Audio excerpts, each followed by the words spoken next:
അനുഗ്രഹീതമായ ഈ പ്രഭാതം ആരാധനാ മുന്നതവും ആത്മനിർഭരവുമായിട്ട് കർത്താവ് അധികമായി തീർക്കട്ടെ.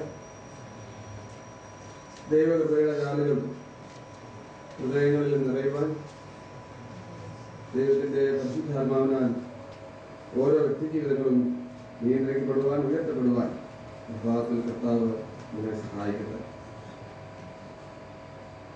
നമുക്ക് മുതലുള്ള സമയം വീണ്ടും ദൈവവചന പഠനത്തിനായിട്ട് ഉപയോഗിക്കാമെന്ന് ഞാൻ ആഗ്രഹിക്കുകയാണ്. നമ്മൾ കഴിഞ്ഞ ദിവസം പ്രാർത്ഥനയെ സംബന്ധിച്ചാണ് പഠിച്ചത്. വീണ്ടും പ്രാർത്ഥനയെ സംബന്ധിക്കുന്ന ഒരു ഓൾഡ് ടെസ്റ്റ്മെന്റ് ടെക്സ്റ്റ് നമുക്കിപ്പോൾ പഠിക്കുവാനായിട്ട് താല്പര്യപ്പെടുകയാണ്. ദിനവൃത്താന്ത പുസ്തകം, ദിനവൃത്താന്ത പുസ്തകം അതിന്റെ 4-ാം അധ്യായം.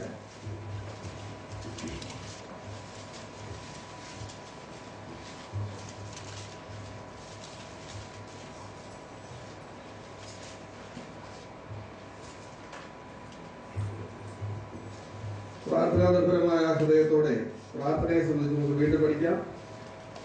4-ാം അധ്യായം അതിന്റെ 9-ഉം 10-ഉം വാക്യങ്ങളാണ് ഞാൻ ഇന്ന് നിങ്ങളോട് സംസാരിക്കുവാനായിട്ട് ദൈവത്തിൽ ആശ്രയിക്കുന്നത്. ഞാൻ ആ വേദഭാഗം ഒന്ന് വായിക്കാം, നിങ്ങൾ ശ്രദ്ധയോടെ ഇരിക്കുക. 1 ദിനവൃത്താന്തം 4-ന്റെ 9-10 വാക്യം. യബ്ബേസ് തന്റെ സഹോദരന്മാരെക്കാൾ ഏറ്റവും മാന്യനായിരുന്നു. അവന്റെ അമ്മ, ഞാൻ അവനെ വ്യസനത്തോടെ പ്രസവിച്ചു എന്ന് പറഞ്ഞ് അവന് യബ്ബേസ് എന്ന് പേര്. യബ്ബേസ് ഇസ്രായേലിന്റെ ദൈവത്തോട്, നീ എന്നെ നിശ്ചയമായി അനുഗ്രഹിച്ച് എന്റെ അതിർ വിസ്താരമാക്കുകയും നിന്റെ കൈ എന്നോടുകൂടെ ഇരുന്ന് അനർത്ഥം എനിക്ക് വ്യസനകാരണമായി തീരാതെ വണ്ണം എന്നെ കാക്കുകയും ചെയ്താൽ കൊള്ളായിരുന്നു എന്ന് അപേക്ഷിച്ചു. അവൻ അപേക്ഷിച്ചതിനെ ദൈവം അവന് നൽകി. ഞങ്ങളുടെ പിതാവായിട്ടുള്ള ദൈവമേ, ഇന്ന് ഈ പ്രഭാതത്തിൽ നിന്റെ കുഞ്ഞുങ്ങൾ ആലയമായി നിന്റെ സന്നിധിയിൽ കൂടിയിരിക്കുന്നു. നിന്റെ കൃപയുടെ പരിചരണത്തിനായി നിന്റെ ആത്മാവിന്റെ നിറവിനും ആത്മനിയന്ത്രണമുള്ള അനുഗ്രഹീത ജീവിതത്തിനുമായിട്ട് അവർ കർത്താവെ നിന്നിൽ ആശ്രയിക്കുന്നു. ഞങ്ങളെ പോഷിപ്പിക്കുന്നത് നിന്റെ വചനമാണ്. നിന്റെ പരിശുദ്ധാത്മാവിനാൽ രേഖപ്പെടുത്തപ്പെട്ട വചനം അതേ ആത്മാവിൽ തന്നെ ഞങ്ങൾ വിവേചിച്ച് നൽകി. നീ വിവേചിച്ച് തന്ന് ഞങ്ങൾ ബലപ്പെട്ട് നിന്റെ സന്നിധിയിൽ എഴുന്നേറ്റ് നിന്റെ ശുശ്രൂഷിപ്പാൻ ബലപ്പെടുത്തുകയും ചെയ്യണമെന്ന് പ്രാർത്ഥിക്കുന്നു. കർത്താവിന്റെ ആത്മാവിന്റെ ആദ്യന്ത നിറവും നിയന്ത്രണവും നടത്തിപ്പും ഞങ്ങളുടെ മധ്യേ ഉണ്ടാവാനായിട്ട് അപേക്ഷിക്കുന്നു. ഇതെല്ലാത്തിലും തിരുവേണ്ടി തന്നെ മഹത്വം എടുക്കുമാറാകണം. യേശു കർത്താവിന്റെ വിലയേറിയ നാമത്തിൽ പിതാവേ.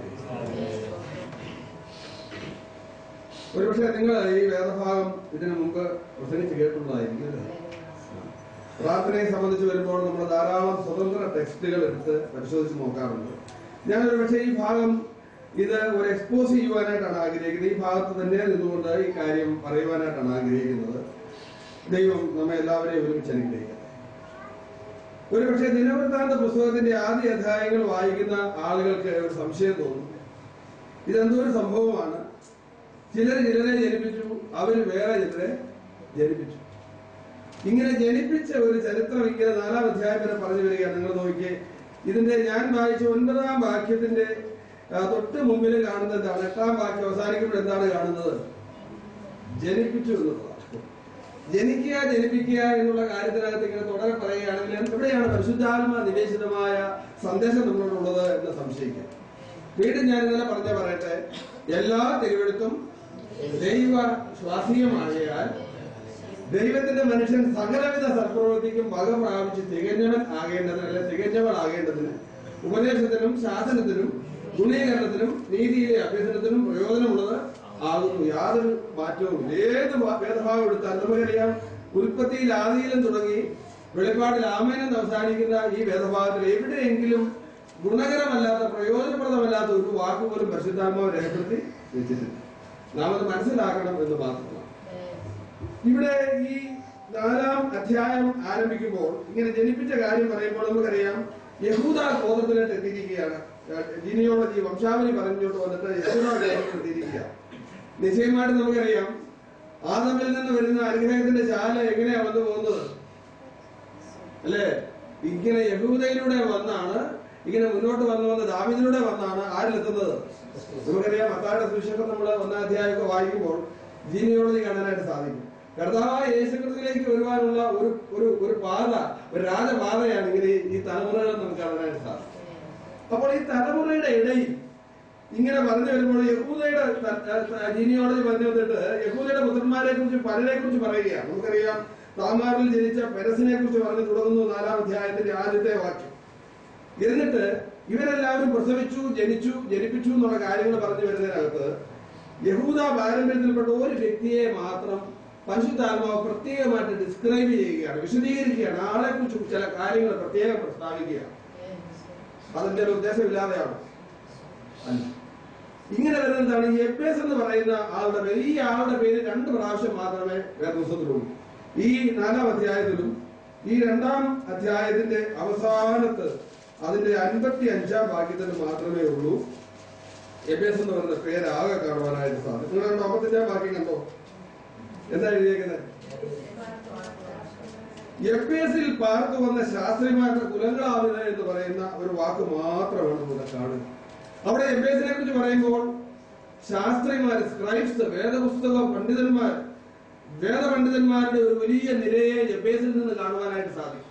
അത് നമുക്കറിയാം. സ്ഥലങ്ങള്, ആളുകളുടെ പേര് ഒക്കെ വളരെ വലിയ ആശയത്തോടുകൂടിയാണ് പരിശുദ്ധാത്മാവ് രേഖപ്പെടുത്തി വെക്കുന്നത്. ഇവിടെ എപ്പേസ് എന്ന് പറഞ്ഞിട്ട് കാണുന്നത് അവിടെ ചില ശാസ്ത്രജ്ഞന്മാർ, സ്ക്രൈബ്സ് എന്നാണ് ഇംഗ്ലീഷിൽ, ദൈവവചന പണ്ഡിതന്മാരെ കാണാനായിട്ട് സാധിക്കും. എപ്പേസിൽ ഉത്ഭുതമായതോ ദൈവവചനത്താൽ നിറയപ്പെട്ട ഒരു കൂട്ടം ആളുകൾ.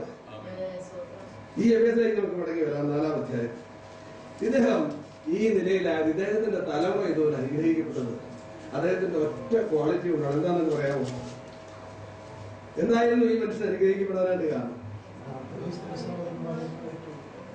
ദൈവം അദ്ദേഹത്തെ മാനിച്ചു എന്നാണ്. അല്ലെ, മോർ ഹോണറബിൾ എന്നാണ് ദൈവം ഈ മനുഷ്യനെ വിളിച്ചു. അങ്ങനെ കാലകാലങ്ങളിൽ ദൈവം ചില ആളുകളെ കുറിച്ച് വളരെ ഐഡന്റിഫൈ ചെയ്ത് സംസാരിക്കാറുണ്ട്. നഥായാലിനെ കുറിച്ച് കർത്താവായിട്ടുള്ള യേശുക്രിസ്തു എന്താണ് കമന്റ് ചെയ്തത്? ഇവൻ കപടമില്ലാത്ത സാക്ഷാൽ ഇസ്രായേലിയൻ എന്നാണ് പറയുന്നത്. നമുക്കറിയാം, പഴയ പിതാവായ ജോബിനെ കുറിച്ച് ദൈവം എന്താണ് പറഞ്ഞിരിക്കുന്നത് അറിയാവോ? നീതിമാനും നിഷ്കളങ്കനും ദോഷം വിട്ടകലുന്നു. ചിലരെ കുറിച്ച് പറഞ്ഞു എന്റെ സ്നേഹിതനായ അബ്രഹാം. ചില ആളുകളെ മാത്രം ഇങ്ങനെ കമന്റ് ചെയ്തിരിക്കുന്നതിന്റെ കാരണം എന്തോ ചില പ്രത്യേകതകൾ ദൈവം അവരിൽ കണ്ടു. കർത്താവിനോടുള്ള അഗാധമായ സ്നേഹത്തിൽ, സമർപ്പണത്തിൽ ചില പ്രത്യേകതകൾ കണ്ടു. എന്നാൽ എപ്പേസിനെ ഇങ്ങനെ ഹോണറബിൾ ആണെന്ന് പറയുന്നത് ഏറ്റവും മാന്യം, വെറും മാന്യരല്ല, മോർ ഹോണറബിൾ എന്നാണ്. ഏറ്റവും മാന്യം എന്ന് പറഞ്ഞാൽ ഇത്രയും സമയത്തെ തലമുറകൾ പറഞ്ഞു വരികയാണ്. എല്ലാ ഗുണത്തിൽ കാര്യങ്ങൾ എത്തി. എന്നിട്ട് ഒരാളെ കുറിച്ച് മാത്രം പറയുന്നു, മോർ ഹോണറബിൾ, ഏറ്റവും മാന്യം. എന്തായിരുന്നു ഇദ്ദേഹത്തിന്റെ ക്വാളിറ്റി? എന്താ? നിങ്ങൾ ടെക്സ്റ്റിനകത്ത് നോക്കിയാൽ മതി, നിങ്ങൾ തന്നെ നോക്കി പറയുക എന്തായിരുന്നു ഇദ്ദേഹത്തിന്റെ ക്വാളിറ്റി. വളരെ പ്രസക്തമായ ഒരു വ്യത്യാസം ഉണ്ടായത്. എന്തുകൊണ്ട് ഇദ്ദേഹം ഇങ്ങനെ വിളിക്കപ്പെട്ടു?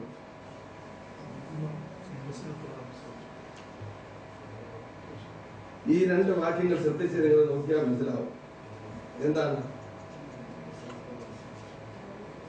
ഇദ്ദേഹം ഒരു പ്രാർത്ഥനാ മനുഷ്യനായി.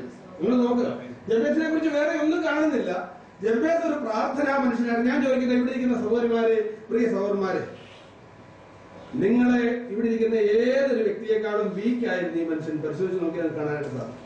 ഇദ്ദേഹം ജനിച്ചപ്പോഴേ ഇദ്ദേഹത്തിന്റെ മാതാവ് ഇദ്ദേഹത്തെ കുറിച്ച് ശാപവാക്കാണ് പറഞ്ഞത്. എന്താണ് പറഞ്ഞത്? He will cause pain. ഇവനൊരു വ്യസനകാരണമായിരിക്കും, ഇവനൊരു ദുഃഖപുത്രനായിരിക്കും, ഇവൻ എനിക്ക് വേദന മാത്രമേ തരികയുള്ളൂ എന്നാര് പറഞ്ഞു? ജബേസിന്റെ മാതാവ്. നിങ്ങൾ വായിച്ചു നോക്കിയാൽ കണ്ടോ? 9-ാം വാക്യത്തിൽ പറയുന്നതിന് കാരണം ദൈവം അവനെ കുറിച്ച് പറഞ്ഞു, അവൻ ഏറ്റവും മാന്യനാണ് എന്ന് പറഞ്ഞു. പക്ഷെ അവന്റെ അമ്മ അവനെ കുറിച്ച് എന്താ പറഞ്ഞു? ഞാൻ അവനെ വ്യസനത്തോടെ പ്രസവിച്ചു. ഇംഗ്ലീഷ് ബൈബിളിൽ വ്രതം നോക്കി വായിച്ചേ, ഒന്ന് വായിക്കാമോ? എന്താണ് ഈ 9-ാം വാക്യത്തിൽ എഴുതിയിരിക്കുന്നത്? വ്യസനത്തോടെ പ്രസവിച്ചു എന്നല്ല അതിന്റെ ആശയം വരുന്നത്. ഇംഗ്ലീഷിലാവും. bear him with sorrow. അല്ലേ? ഇത് അതേത് വേർഷനിലാണ്? KJV version.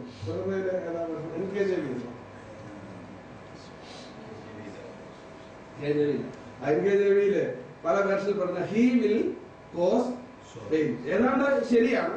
വേദനയോടെ ഞാൻ അവനെ പ്രസവിച്ചു എന്നുള്ള ആശയമാണ്. പക്ഷേ അതിന്റെ മൂലഭാഷ തരുന്ന അർത്ഥം ചില വേർഷൻ NASB എന്ന് പറയുന്ന ന്യൂ അമേരിക്കൻ സ്റ്റാൻഡേർഡ് വേർഷനകത്തൊക്കെ പറയുന്നത് എന്താണ്? He will cause pain. ഇവനൊരു വ്യസനകാരണമായി തീരും, അല്ലെങ്കിൽ ഇവനൊരു ദുഃഖകാരണമായിട്ട് തീരും എന്നാണ് പറഞ്ഞത്. നമ്മൾ അവിടുന്ന് മനസ്സിലാക്കുന്ന ഒരു കാര്യം, ഈ പ്രിയപ്പെട്ട മനുഷ്യൻ എന്തോ ചില പ്രശ്നമുള്ള ആൾക്കാർ. ചില ആളുകൾ പറയുന്നത് ഞാൻ കേട്ടിട്ടുണ്ട് ഇതിനെ കുറിച്ച്. അദ്ദേഹം വളരെ ഒരു പ്രത്യേക ശാരീരിക വൈകല്യമുള്ള വ്യക്തിയായിരുന്നതുകൊണ്ട് പ്രസവ സംബന്ധമായിട്ട് മാതാവ് വളരെയധികം ബുദ്ധിമുട്ടിയതുകൊണ്ടാണ് അങ്ങനെ പറയുന്നത്. എന്തുമാണ് അദ്ദേഹം ഒരു കൂനനായിരുന്നു എന്ന് ചിലർ പറഞ്ഞു കേട്ടിട്ടുണ്ട്. പക്ഷെ അതൊന്നും നമുക്ക് അടിസ്ഥാനമില്ല. ഞാൻ നിങ്ങളോട് പറഞ്ഞു, ഈ 9 10 വാക്യങ്ങളിൽ 2:55 3 സ്ഥലത്ത് മാത്രമേ പരിശുദ്ധാത്മാവ് ആരെക്കുറിച്ച് പറഞ്ഞിട്ടുള്ളൂ. ജബേസ് എന്ന് പറയുന്ന വ്യക്തിയെ കുറിച്ച് പറഞ്ഞില്ല. മറ്റനേക വിശുദ്ധന്മാരെയോ വലിയ പ്രസിദ്ധയുള്ള ആളുകളെയൊക്കെ ബുദ്ധിമുട്ടിൽ വരെയും ആവർത്തിച്ച് പരിശുദ്ധാത്മാവ് പറയാറുണ്ട്. എന്തായാലും കൊള്ളാം, അമ്മ ഇവനെ കുറിച്ച് പറഞ്ഞു ഇവനൊരു വ്യസന കാരണം ആയിരിക്കും എന്നാണ്. അതെ, നോക്ക്. പക്ഷേ ഈ മനുഷ്യൻ ദൈവത്താൽ അനുഗ്രഹിക്കുന്നു. എന്താണ് കാരണം? നമുക്കറിയാം, ഇദ്ദേഹം പ്രാർത്ഥിച്ചു എന്നുള്ളതാണ് അതിന്റെ കാരണം. നമുക്ക് 10-ാം വാക്യത്തിൽ എന്താണ് അദ്ദേഹം പറഞ്ഞേക്കുന്നത്? എന്നിട്ട് നമുക്ക് പ്രാർത്ഥനയെ സംബന്ധിക്കുന്ന ചില വെളിപ്പാടുകൾ ഇതിനകത്ത് എടുക്കാനായിട്ട് സാധിക്കും. എന്താണ് 10-ാം വാക്യം പറയുന്നത്? വായിച്ചോ.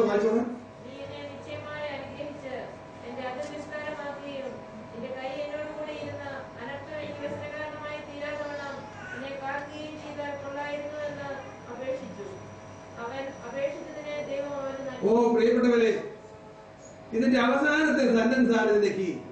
അവൻ അപേക്ഷിച്ചതിനെ ദൈവം അവന് നൽകി. ഇവൻ പ്രാർത്ഥിച്ച പ്രാർത്ഥനയെ നമുക്ക് എഫക്റ്റീവ് പ്രയർ എന്ന് വിളിക്കാം. ഉത്തരം ലഭിക്കുന്ന പ്രാർത്ഥനയാണ്. ഇവൻ പ്രാർത്ഥിച്ചു, ദൈവം ഉത്തരം കൊടുത്തു. അവൻ എങ്ങനെ പ്രാർത്ഥിച്ചു എന്നുള്ള കാര്യം നമുക്ക്, അവന്റെ പ്രാർത്ഥനയുടെ പ്രസക്തി എന്താ? ഈ എഫക്റ്റീവ് പ്രാർത്ഥനയിലേക്ക് നമ്മളെ നടത്തുന്ന ചില ഘടകങ്ങൾ നമുക്ക് ഈ എഫേസിൽ നിന്ന് മനസ്സിലാക്കാനായിട്ട് സാധിക്കും. ഈ 9-ഉം 10-ഉം വാക്യങ്ങൾ നമുക്ക് നൽകുന്നത് 2 keys ഓഫ് എഫക്റ്റീവ് പ്രയർ.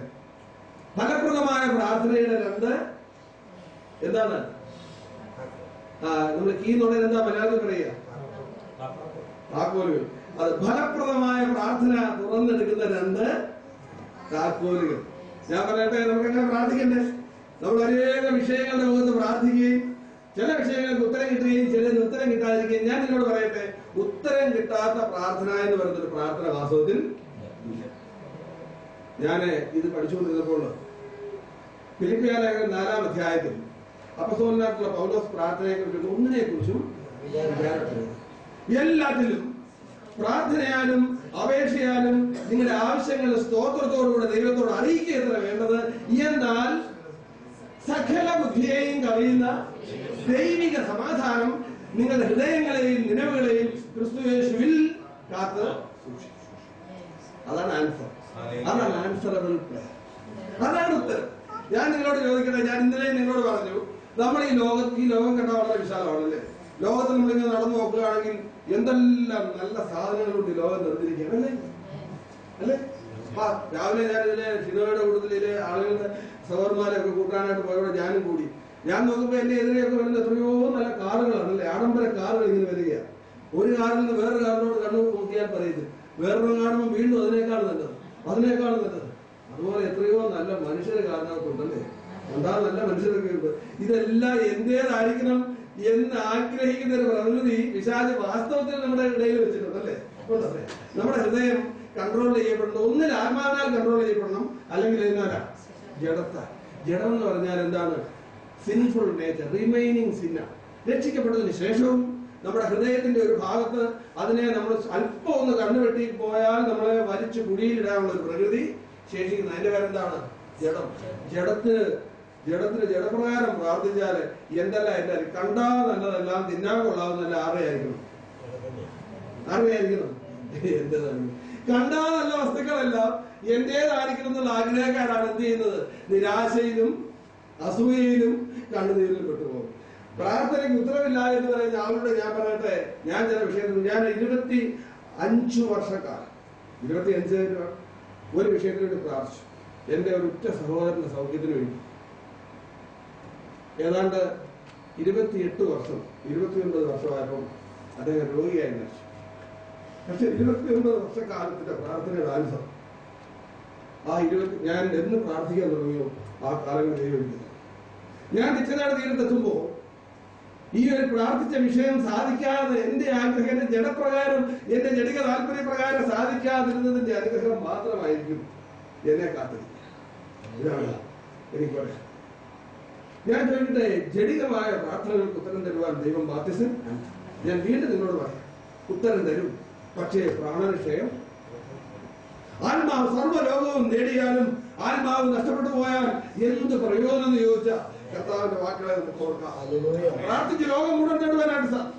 ലോകത്തിന്റെ ഗതിവിഗതികളെ നിയന്ത്രിക്കുവാൻ സാധിക്കും. കാരണം പ്രപഞ്ചത്തെ നിയന്ത്രിക്കുന്ന ശക്തിയേറിയ കരങ്ങളെ നിയന്ത്രിക്കുന്ന ദൈവദത്ത ശക്തിയാണ് പ്രാർത്ഥന. പ്രാർത്ഥനയ്ക്ക് പോസിറ്റീവായിട്ടും നെഗറ്റീവായിട്ടും പ്രവർത്തിക്കാൻ സാധിക്കും. നമുക്കറിയാമോ, ആവശ്യമില്ലാത്ത സംഗതികൾക്ക് വേണ്ടി പ്രാർത്ഥിച്ചാൽ ശാപം വലിച്ചു ഭവനത്തിലും ജീവിതത്തിലും നിൽക്കുക. വേദപുസ്തകം നൽകുന്ന മനോഹരമായ എന്റെ ജീവിതത്തിലെ ഏറ്റവും വലിയൊരു വാക്ക്, ഇച്ഛിക്കുക, ആഗ്രഹിക്കുക എന്ന് രണ്ടും ദൈവമല്ലോ തിരുവള്ളമായിട്ട്. നല്ല ആഗ്രഹങ്ങളാണ് പ്രാർത്ഥിച്ചു വാങ്ങിച്ചത്. ദൈവമേ, എന്റെ ഹൃദയം ഈ ലോകത്താൽ, ഇതിന്റെ ആശാഭാഷകളാൽ, എന്റെ മോഹങ്ങളാൽ വലിച്ചിഴക്കപ്പെടാതെ വണ്ണം എന്റെ ഹൃദയത്തിൽ ദിവ്യമായ ആഗ്രഹങ്ങൾ നൽകണമേ എന്ന് പ്രാർത്ഥിച്ചു. ചോദിച്ചതിനെ ദൈവം നൽകുകയും പറയും, നമ്മളെ കുറിച്ച് പറയും, മോസ്റ്റ് ഹോണറബിൾ, ഏറ്റവും യോഗ്യമായ പ്രാർത്ഥന പ്രാർത്ഥിക്കുന്നതിനെ ദൈവം വിളിക്കുന്ന പേരെന്താണ്? ഏറ്റവും മാന്യനായ വ്യക്തി. ഏറ്റവും ഞാൻ നിങ്ങളുടെ ഈ ബഹറിലെ ഈ മനാമയ്ക്ക് അടുത്ത് കൂടി വരുന്ന ദൈവജനമേ, ഞാൻ ചോദിക്കട്ടെ, നിങ്ങളുടെ ജീവിതങ്ങൾ ദൈവം നിയന്ത്രിച്ചു വെച്ചിരിക്കുകയാണ്. അതിന്റെ ലിമിറ്റ്, അതിന്റെ സമയം വരെ നിങ്ങൾക്ക് എന്താണ് ഇവിടുന്ന് കൊണ്ടുപോകാറുള്ളത്? ഞാൻ പറഞ്ഞു, കർത്താവ് പറയുന്നത് നമുക്ക് പറയാം, സർവ്വലോകവും പ്രാർത്ഥിച്ചു വാങ്ങിയാൽ പ്രാണൻ ക്ഷയിച്ചു പോയിട്ട് വല്ല പ്രയോജനവും. ചില ആളുകൾ പറയും, പ്രാർത്ഥന എനിക്ക് അത് കിട്ടി, ഇത് കിട്ടി, 2 നില വീട് കിട്ടി, ശുശ്രൂഷ കിട്ടി, പണം വാരിക്കൂട്ടി എന്ന് പറഞ്ഞു. ഞാൻ 30 വർഷം 25 വർഷം ആളുകളാണ്. ഈ ഒക്ടോബർ 29 ആകുമ്പം എന്റെ മിനിസ്ട്രിയിലോട്ട് ഇറങ്ങിയതിന്റെ ജൂബിലിയാണ്. അത് ആരും അറിയുന്നില്ല, ഞാൻ അവരോട് പറയാറില്ല, ആരും എന്റെ ജൂബിലി ഘോഷിക്കാറുമില്ല. പക്ഷെ ഞാൻ നിങ്ങളോട് പറയാം, ഈ ദൈവം 25 വർഷക്കാലവും തന്റെ വചനങ്ങൾ വിശ്വസിച്ചു. ദൈവത്തിന് അപ്പുറത്തും ഇപ്പുറത്തും ധാരാളം കാര്യങ്ങൾ കാണാൻ സാധിക്കും. പലരും പല മോഹിപ്പിക്കുന്ന വാക്കുകൾ പറയും. അതെ, ദൈവത്തിന്റെ ആളുകളായിട്ട് അനേകം കാര്യങ്ങൾ കൊട്ടിക്കൊടുത്തിട്ടുണ്ട്. ദൈവകൃപയാൽ ഈ ശരിയായ ചാലിൽ കൂടി കടന്നു പോകാൻ ദൈവം എന്നെ അനുവദിച്ചിട്ടുണ്ട്.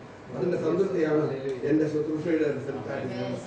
അതിന്റെ സന്തോഷം ഞാൻ നിങ്ങളോട് പറയട്ടെ, ദൈവം ആഗ്രഹിക്കുന്നു പ്രാർത്ഥന മനുഷ്യനെ നോക്കി ദൈവം വിളിക്കുന്നു മോസ്റ്റ് ഹോണറബിൾ വൺ.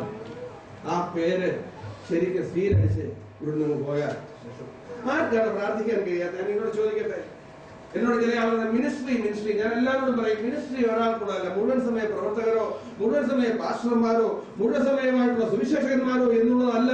ദൈവം എല്ലാവരെയും കുറിച്ച് ആഗ്രഹിക്കുന്നത് എന്താണ്? എല്ലാവരും ദൈവത്തിന്റെ, നമുക്കറിയാം, ഒരിക്കലും ശാമൂൽ പ്രവചനത്തിൽ ഇങ്ങനെ പറയുന്നുണ്ട്, ദൈവത്തിന്റെ ജനം മുഴുവൻ പ്രവാചകന്മാരായിരുന്നെങ്കിൽ കൊള്ളായിരുന്നു എന്നർത്ഥം. ദൈവത്തിന്റെ ജനം മുഴുവൻ മിനിസ്ട്രി ഇല്ലാത്ത ആരും. ഒരു കൂട്ടം ആൾക്കാർ വിശ്വാസികളും വേറെ കുറെ ആൾക്കാരും മിനിസ്ട്രേഴ്സും എന്നുള്ളതല്ല ദേവസ്വം പഠിപ്പിക്കുന്നത്. എല്ലാവരും രാജകീയ പുരോഹിതർ. 3 പത്രോസ് 2:9 ഭാഗ്യത്തിൽ ആരെങ്കിലും ഒഴിച്ചാണോ എഴുതിയിരിക്കുന്നത്? നിങ്ങൾ യു ക്രിസ്ത്യൻസ് എന്നാണ് പറഞ്ഞിരിക്കുന്നത്. നിങ്ങൾ ആരാണ്? പ്രത്യേക ജാതിയും രാജകീയ പുരോഹിതവർഗവും വിശുദ്ധ വംശവും സ്വന്തം ജനവുമാകുന്നു. ഇതിനകത്ത് എവിടെയാണ് ആളുകളെ വേർതിരിച്ചിരിക്കുന്നത്? ഡെസിഗ്നേഷൻ വ്യത്യാസം എവിടെയാ ഉള്ളത്? ഉണ്ടോ? എല്ലാവർക്കും മിനിസ്ട്രി. ഞാൻ തിരിച്ചു വരാം. ഈ മിനിസ്ട്രിയിൽ വാർദ്ധക്യം കിടക്കയിലാക്കിയ ഒരമ്മച്ചി എന്ന് മിനിസ്ട്രി ചെയ്യുന്നത് ഒരാൾ ചോദിച്ചു. ഞാൻ മിനിസ്ട്രിയൊക്കെ ചെയ്ത് പറഞ്ഞപ്പോൾ ഒരാൾ വന്നിട്ട് ബ്രദറെ ഇങ്ങനെ പറഞ്ഞു കഴിഞ്ഞു, ഇങ്ങനെ ഈ വാർദ്ധക്യത്തിന്റെ തീരെ ശീലതയായ അമ്മച്ചി എങ്ങനെ മിനിസ്ട്രി? ഞാൻ പറഞ്ഞു, അമ്മച്ചിക്കുള്ള മിനിസ്ട്രിയുടെ ഭാഗത്തേക്ക് ഒരുക്കിയിട്ടുണ്ട്. ഒരു വലിയ എയർക്രാഫ്റ്റ് ഉണ്ടാക്കുമ്പോൾ അതിനകത്ത് ആരൊക്കെ ഉണ്ടെന്ന് ചോദിച്ചാൽ വലിയ എഞ്ചിനീയേഴ്സ്, സയന്റിസ്റ്റ് തൊട്ട് ആര് വരെയുണ്ട്. പണിതുകൊണ്ടിരുന്ന ആൾക്ക് 2 പഴം കൊണ്ട് കൊടുത്ത ഒരു പാവപ്പെട്ട ഒരു കൂനം വല്യപ്പച്ചൻ വരെ ആ വിമാനം പണിതിനകത്തുണ്ടോ? ഒരു ഭാഗത്ത് ചായ നോക്കി പണിക്കാർ പുറത്തിറങ്ങി വരുമ്പം ചായ വിറ്റ കാക്കാനുണ്ടോ? അതിനകത്തുണ്ടോ? ഉണ്ട് എന്നാണ് ഞാൻ മനസ്സിലാക്കുന്നത്. മിനിസ്ട്രിയിൽ ആരെയും ദൈവം വേർതിരിച്ച് ഞാൻ പറയുന്നു, എല്ലാവർക്കും മിനിസ്ട്രി അവൈലബിളാണ്. ഒരമ്മച്ചിക്കും ചെയ്യാൻ പറ്റും. മിനിസ്ട്രിയിലെ ഏറ്റവും ശോഭനീയമായ ഭാഗം ഞാൻ വിചാരിക്കുന്നത് പ്രാർത്ഥനയാണ്. ഞാനിവിടെ എഴുന്നേറ്റ് പ്രസംഗിക്കണമെങ്കിൽ എനിക്കറിയാം. എന്നെ ഓർത്തുകൊണ്ട് ഇപ്പൊ എത്രയോ പേര് രാവിലെ എത്രയോ പേര് പ്രാർത്ഥന വാഗ്ദാനം ചെയ്തു. സഹോദര പ്രസംഗിക്ക് ഞങ്ങൾ പ്രാർത്ഥിക്കും. ഇവിടെ സത്യത്തിൽ എന്നെ കേട്ട എത്രയോ സഹോദരന്മാർ എന്നെ ആദ്യമായി പരിചയപ്പെട്ട എനിക്ക് വേണ്ടി പ്രാർത്ഥിക്കും. എനിക്കറിയാം. എനിക്ക് അവസാന സമയം വരെയും പഠിപ്പിക്കണം, പ്രസംഗിക്കണം. എത്രയോ പേര് എന്റെ പിന്നിൽ സഹായിക്കുന്നുണ്ട്. നിശ്ചയമായിട്ടും അവർ ചെയ്യുന്നതിന്റെ പേരെന്താണ്? മിനിസ്ട്രി. ഞാൻ ചെയ്യുന്നത് മാത്രമല്ല മിനിസ്ട്രി, അതിന്റെ പിന്നില് കരുതുന്ന സകലരും ചെയ്യുന്ന മിനിസ്ട്രി. ചെയ്യുന്നതിന്റെ പേരെന്താണ്? മിനിസ്ട്രി. എനിക്ക് രാവിലെ ചിന്നോയി ഷർട്ട് തേച്ചെടുത്തത്, ഒരു ഷർട്ട് എടുത്ത് അത് തേച്ചത്, അദ്ദേഹം ചെയ്തത് എന്താണ്? മിനിസ്ട്രി.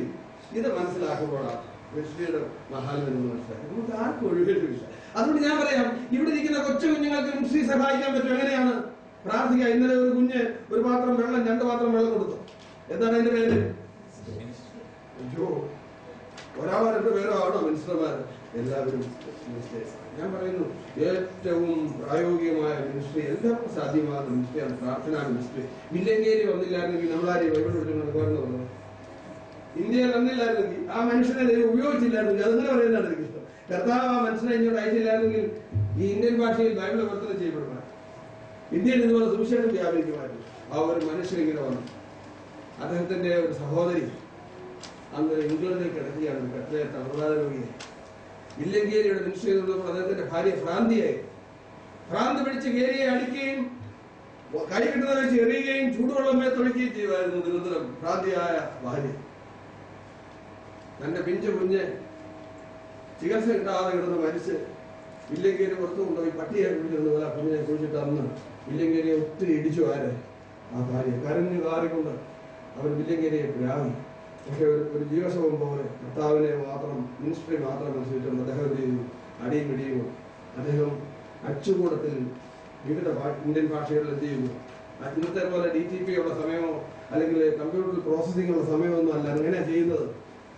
ഇരുമ്പ് അക്ഷരങ്ങൾ നിരത്തി വെച്ച് ഇത്രയും ഈ 10,34,000 വാക്യങ്ങൾ അടിച്ച് കടലാസിലാക്കി ഉണ്ണിക്കെത്തി വിതരണം ചെയ്യുന്ന ആളായിരുന്നു ആരെ? വില്ലങ്കേരി. ഇത് മുഴുവൻ ചെയ്തപ്പോൾ വില്ലങ്കേരിയുടെ മിനിസ്ട്രിയെ സഹായിച്ചതിൽ അദ്ദേഹത്തിന്റെ ഭാഷയിൽ പറഞ്ഞ ഏറ്റവും അധികം അദ്ദേഹത്തെ സഹായിച്ചായിരുന്നു ദൈവം. തളർവാദ രോഗിയായി ഇംഗ്ലണ്ടിൽ കട്ടിൽ കിടക്കുന്ന അദ്ദേഹത്തിന്റെ ഒരു കഴിവ്. ഇവിടെ വെച്ച് നമ്മൾ പറയും വില്ലങ്കേരിയുടെ മിനിസ്ട്രി ആയിരുന്നു, വലിയ മിനിസ്ട്രി ആയിരുന്നു. അതെ, ഒരു വ്യത്യാസവും ഇല്ല. വില്ലങ്കേരിയുടെ വലിയ മെഗാ മിനിസ്ട്രി ആയിരുന്നു. പക്ഷേ ദൈവം പറയും വില്ലങ്കേരിയുടെ തളർവാദ രോഗിയായ സഹോദരി ചെയ്യുന്നതും സെയിം മെഗാ മിനിസ്ട്രി ആയിരുന്നു. ക്രൈസ്തവോ നമുക്ക് ചെയ്യാനായിട്ട് സാധിക്കും. നമ്മുടെ ടെക്സ്റ്റിലേക്ക് തിരികെ എന്ന മനുഷ്യൻ നമ്മളെ പ്രാർത്ഥിക്കാൻ പഠിക്കും. 2 keys of effective prayer. പ്രായോഗിക പ്രാർത്ഥനയുടെ 2 താക്കോലുകൾ നമുക്ക് ഇവിടെ എടുക്കാം. നിശ്ചയമാണ്. ഞാൻ വളരെ സിമ്പിൾ ആയിട്ട് ഇനി ഞാൻ ഔട്ടില് ഇപ്പൊ ഞാൻ പറഞ്ഞത് പ്രായോഗിക പ്രാർത്ഥനയുടെ 2 താക്കോലുകൾ എന്ന് പറയുന്നത് പ്രീച്ചിങ് പോയിന്റ് ആണ്. What is the point of I am preaching? ഞാൻ എന്തിനാണ് പ്രസംഗിക്കുന്നത്? എന്ത് കാര്യമാണ് നിങ്ങളോട് പറയുന്നത്? ചിലപ്പോൾ നിങ്ങൾക്കറിയാം പറഞ്ഞ വാക്കിൽ വന്നത് എന്താണ്? എഫക്റ്റീവ് പ്രയറിനെ ഉള്ള എഫക്റ്റീവ് പ്രയറിനെ കുറിച്ച് നിങ്ങളോട് സംസാരിക്കുന്നത്. അതാണ് എന്റെ പ്രീച്ചിങ് പോയിന്റ്. ഞാൻ അതിനു വേണ്ടിയാണ് പ്രസംഗിക്കുന്നത്. അതാണ് നിങ്ങളോട് സംസാരിക്കുന്നത്. അപ്പൊ അതിന് 2 കീ ടെക്സ്റ്റിനകത്ത് ആരാ ഒതുക്കി വെച്ചിരിക്കുന്നത്? ഇതിന്റെ എഴുത്തുകാരനായിട്ടുള്ള പരിശുദ്ധാത്മാവ് 2 കീ എഴുതി വെച്ചിട്ടുണ്ട്. ആ 2 താക്കോലുകൾ നിങ്ങൾ സ്വന്തമാക്കുക, തുറന്നെടുക്കുക. എന്നിട്ട് ഏത് പേരിൽ അറിയപ്പെടുക? ദൈവത്തിന് മുമ്പിൽ ഏറ്റവും മാന്യനായ. ഇവിടെ ഈ മനുഷ്യനെ സംബന്ധിച്ച് ഇദ്ദേഹത്തിന്റെ ജീവിതം മാറ്റിമറിക്കുന്ന എഫക്റ്റീവായിട്ട് പ്രാർത്ഥന, ഈ പ്രാർത്ഥനയിൽ അദ്ദേഹം ചെയ്ത 2 കാര്യങ്ങൾ. അദ്ദേഹം ഒന്നാമത്തെ കീ അദ്ദേഹത്തിനെ നമുക്ക് ശ്രദ്ധിക്കാം. ഈ ജീവനുള്ള ദൈവവുമായി അദ്ദേഹം ഉറ്റ വ്യക്തിബന്ധം സ്ഥാപിച്ചു. ഇതാ ഉറ്റ വ്യക്തിബന്ധം. ഇതാ അത് എഴുതി വെക്കാം. നിങ്ങൾ എഴുതുന്നവർക്ക് എഴുതാം. എന്താണ് ഒന്നാമത്തെ കീ? ദൈവവുമായിട്ട് ഉറ്റ ബന്ധം. നമുക്കിത് ടെക്സ്റ്റിലുണ്ടോ എന്ന് നോക്കാം. ഞാനിത് പറയുന്നത് ഈ ടെക്സ്റ്റിലുള്ള കാര്യമേ പറയുള്ളൂ. ബാക്കി പുറത്തു പോകുന്ന കാര്യങ്ങൾ നിങ്ങളെ അതിലേക്ക് ഞാൻ വീണ്ടും കൂടെ ആകർഷിക്കാനായിട്ട് കാര്യങ്ങൾ പറയുക. നമുക്ക് ബുക്കിലേക്ക് നോക്കാം. 10ാം വാക്യത്തിൽ ഈ മനുഷ്യൻ പറയുന്ന ഒരു കാര്യം നമുക്ക് ശ്രദ്ധിക്കുക. ഈ ഉറ്റ ബന്ധം എന്നുള്ള 10ാമത്തെ വാക്യത്തിൽ കാണാം. 2ാമതാണ് അത് കാണാൻ സാധിക്കുന്നത്. എഫേസ് ഇസ്രായേലിന്റെ ദൈവത്തോട് നീ എന്നെ നിശ്ചയമായി അനുഗ്രഹിച്ച് എന്റെ അത് വിസ്താരമാക്കുകയും നിന്റെ കൈ എന്നോട് കൂടെ ഇരുന്ന് അനർത്ഥം എനിക്ക് വ്യസനകാരണമായി തീരാതെ എന്നെ കാക്കുകയും ചെയ്താൽ കൊള്ളാം. എന്താണ് പ്രാർത്ഥനയുടെ കണ്ടന്റ്? എന്താണ്? അതിന്റെ സംക്ഷിപ്തം എന്താണ്? പ്രാർത്ഥനയുടെ എന്താണ് നിങ്ങൾ നോക്കി. ആ പ്രാർത്ഥനയ്ക്കകത്തോട് നമ്മൾ പരിശോധിച്ച് നോക്കുമ്പോൾ ദൈവവുമായിട്ടുള്ള അവന്റെ ആ അരുമ ബന്ധം, എന്താണ് അതിന് പറയുന്നത്? നമ്മൾ പറയുന്ന ഒരു വാക്കുകൾ, ആ ഉറ്റ ബന്ധത്തിനോട് പറയുന്നത് എന്താണ്? നമ്മൾ ഭാര്യയും ഭർത്താവുമാണ് ഒരു പക്ഷേ ഏറ്റവും അടുത്ത ഉറ്റ ബന്ധം സ്ഥാപിക്കുന്നത്, അല്ലേ? ലോകത്തിലെ ഏറ്റവും അടുത്ത ബന്ധം ആരുതമ്മിലാണ്? അവരെല്ലാം പറയും ഭാര്യയും ഭർത്താവും തമ്മിലുള്ള ബന്ധത്തെ ഇംഗ്ലീഷ് ഭാഷയിൽ ഇന്റിമസി എന്ന് പറയും, അല്ലേ? ഞാൻ പറയുന്നത് ഇന്റിമസി വിത്തുമ്പോ ദൈവവുമായി ഉറ്റ സഹിത്വം. ഇവൻ ആദ്യമായിട്ട് ഉറ്റ സഹിത്വത്തിലേക്ക് വന്നു. ഈ സഹിത്വത്തിലേക്ക് പോയി എന്ന് നമ്മൾ പറയുവാനായിട്ട് ഇതിനകത്തുനിന്ന് എടുക്കുന്ന പോയിന്റുകൾ നോക്കി. ഒന്ന്, ആദ്യത്തെ എന്താണ് അവന്റെ സഹിത്വത്തിന് ആധാരം? അതാണ് അതിനെ വിശദമാക്കുന്ന രണ്ട് കാര്യങ്ങൾ. നോക്കിയാൽ രണ്ട് ആധാരങ്ങൾ ഞാൻ കാണിക്കാം. ഈ ഉറ്റ ബന്ധം ഈ ടെസ്റ്റ് നമ്മൾ എടുക്കാൻ കാരണം, ഒന്ന്, അവൻ ഇസ്രായേലിന്റെ ദൈവത്തോട്, നിങ്ങൾക്ക് മനസ്സിലായ ഉറ്റ ബന്ധം എന്നുള്ളതിന്റെ താഴെ നമുക്ക് എന്റെ സപ്പോയിന്റ് ആയിട്ട് മനസ്സിലാക്കാം. എന്താണ് നമ്മളിവിടെ കാണുന്ന ടെക്സ്റ്റിൽ കാണുന്നത്? ഇസ്രായേലിന്റെ ദൈവത്തോട്. അല്ലെ ദൈവത്തോട് എന്ന് പറഞ്ഞാൽ പോലെ, അല്ലെ യഹോവയോട് എന്ന് പറഞ്ഞാൽ പോലെ, പിന്നെ എന്തിനാ അവിടെ ഇസ്രായേൽ എന്നൊരു പേര് വെച്ചേക്കുന്നത്? അതാണ് നമ്മൾ പഠിക്കുന്ന വിഷയം. ഞാൻ ഈ പറയുന്ന ശൈലി നിങ്ങൾക്ക് മനസ്സിലാവുന്നുണ്ടോ? ഒരുപക്ഷെ ഞാൻ 2-3 പ്രസംഗം ചെയ്ത് കഴിയുമ്പോൾ ഞാൻ ആ പറയുന്ന ശൈലി നിങ്ങൾക്ക് മനസ്സിലാവും. നിങ്ങൾക്ക് ഈ ടെക്സ്റ്റ് പഠിക്കാൻ പറ്റും, ഈ ബുക്ക് പഠിക്കാൻ പറ്റും. ഇസ്രായേലിന്റെ ദൈവം, അവന്റെ ബന്ധം എവിടെ ഉണ്ടാകുന്ന ഉറ്റ ബന്ധത്തിന്റെ ഒന്നാമത്തെ അടിസ്ഥാനമാണ് ഞാൻ പറയുന്നത്. ഒന്നാമത്തെ താക്കോൽ ഉറ്റ ബന്ധമാണ്. ഉറ്റ ബന്ധത്തിന്റെ രണ്ട് അടിസ്ഥാനങ്ങൾ ഞാൻ നിങ്ങൾക്ക് തരും. ഒന്നാമത്തെ അടിസ്ഥാനം എന്താണ്? കവേണന്റൽ റിലേഷൻഷിപ്പ്, ഉടമ്പടി ബന്ധം. ഇസ്രായേൽ എന്നുള്ള വാക്ക് എന്തിൽ നിന്നുണ്ടായതാണ്? ഉടമ്പടിയിൽ നിന്നാണ്. നിങ്ങൾ തിരിച്ചു വരുമ്പോൾ ഉൽപ്പത്തി പുസ്തകം 28-ാം അധ്യായത്തിലേക്ക് വന്നേ. ഞാൻ കാണിക്കാം ആ ബന്ധം. ഇവന്റെ വല്യപ്പനോട് ദൈവം ഒരു കാര്യം പറഞ്ഞു, ആ കാര്യം ദൈവത്തെ ഓർപ്പിക്കുക ഇയാൾ ചെയ്തു. നിങ്ങൾക്ക് മനസ്സിലായോ? വല്യപ്പൻ ധർമ്മനോടൊന്നും പറഞ്ഞതല്ല. വല്യപ്പൻ പറഞ്ഞ മണ്ടത്തരവും ദൈവം പറഞ്ഞത് ഫാക്റ്റുമാണ്. ദൈവം കാര്യം പറഞ്ഞു, വല്യപ്പൻ നമ്മളെ പോലെ ജനകമായിട്ട് പ്രതികരിച്ചു. 28-ാം അധ്യായത്തോട് ഞാൻ കാണിക്കാം. ആ ബന്ധം വിടാൻ തയ്യാറായില്ല ആരെ? ഈ ജബേസ്. നിങ്ങൾ നോക്കിയ 28-ാം അധ്യായത്തോട് അതിന്റെ 14-15 ബാക്കി ആരെങ്കിലും വായിച്ചേ. താനിങ്ങനെ ഹാരാനിലേക്ക് പോവുകയാണ്, അല്ലെ 16-ാമിലേക്ക് ഓടുകയാണ്. ഏശാവിനോട് അവനെ ചതിച്ച് അനുഗ്രഹം പിതാവിനോട് വാങ്ങിയിട്ട് പേടിച്ച് ഓടിപ്പോയിക്കൊണ്ടിരിക്കുമ്പോൾ അവൻ എവിടെ എത്തി? ബഥേലിലെത്തി. വായിച്ചു നോക്കാം.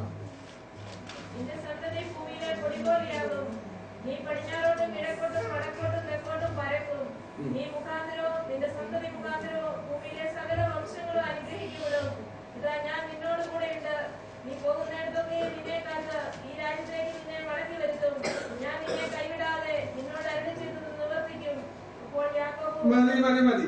ഇത് പറഞ്ഞ ആ സന്ദർഭം നിങ്ങളൊന്നും കള്ളത്തരം കാണിച്ച് ഉപായം ചെയ്ത് പിതാവിൽ നിന്ന് അനുഗ്രഹം തട്ടി ചേട്ടനെ ചതിച്ചതിന് ശേഷം ആരോടുക? യാക്കോബ് ഓടിപ്പോയ വഴിക്ക് ഒരു സ്ഥലത്ത് ചെയ്തപ്പോ സൂര്യൻ അസ്തമിച്ചു. എല്ലാ ടെസ്റ്റും പറഞ്ഞു സമയക്കുറവോട് നിങ്ങൾ അവിടെ വന്നു നോക്കിയാൽ കാണും. സൂര്യൻ അസ്തമിച്ചു എന്നാണ് പറയുന്നത്. ഉടനെ അവിടെ കണ്ട ഒരു കല്ലെടുത്ത് തലേണയായിട്ട് വെച്ച് അവനവിടെ കിടന്ന് ഉറങ്ങി. അവൻ ആ സമയത്ത് ഒരു സ്വപ്നം കാണുന്നത്. പഴയ കാലത്ത് ദൈവം എഴുത്തൊക്കെ വരുന്നതിന് മുമ്പ് ദൈവം സംസാരിക്കുന്ന എന്തിലൂടെയായിരുന്നു? ആ പകൽ ദർശനം, രാത്രി സ്വപ്നം. പിന്നെ തിരുവെഴുത്തുകൾ പൂർണ്ണമായിട്ട് ലഭിച്ചോണ്ട് ഇപ്പം വല്ലതും അറിയണമെങ്കിൽ ഇതിനകത്ത് നോക്കണം.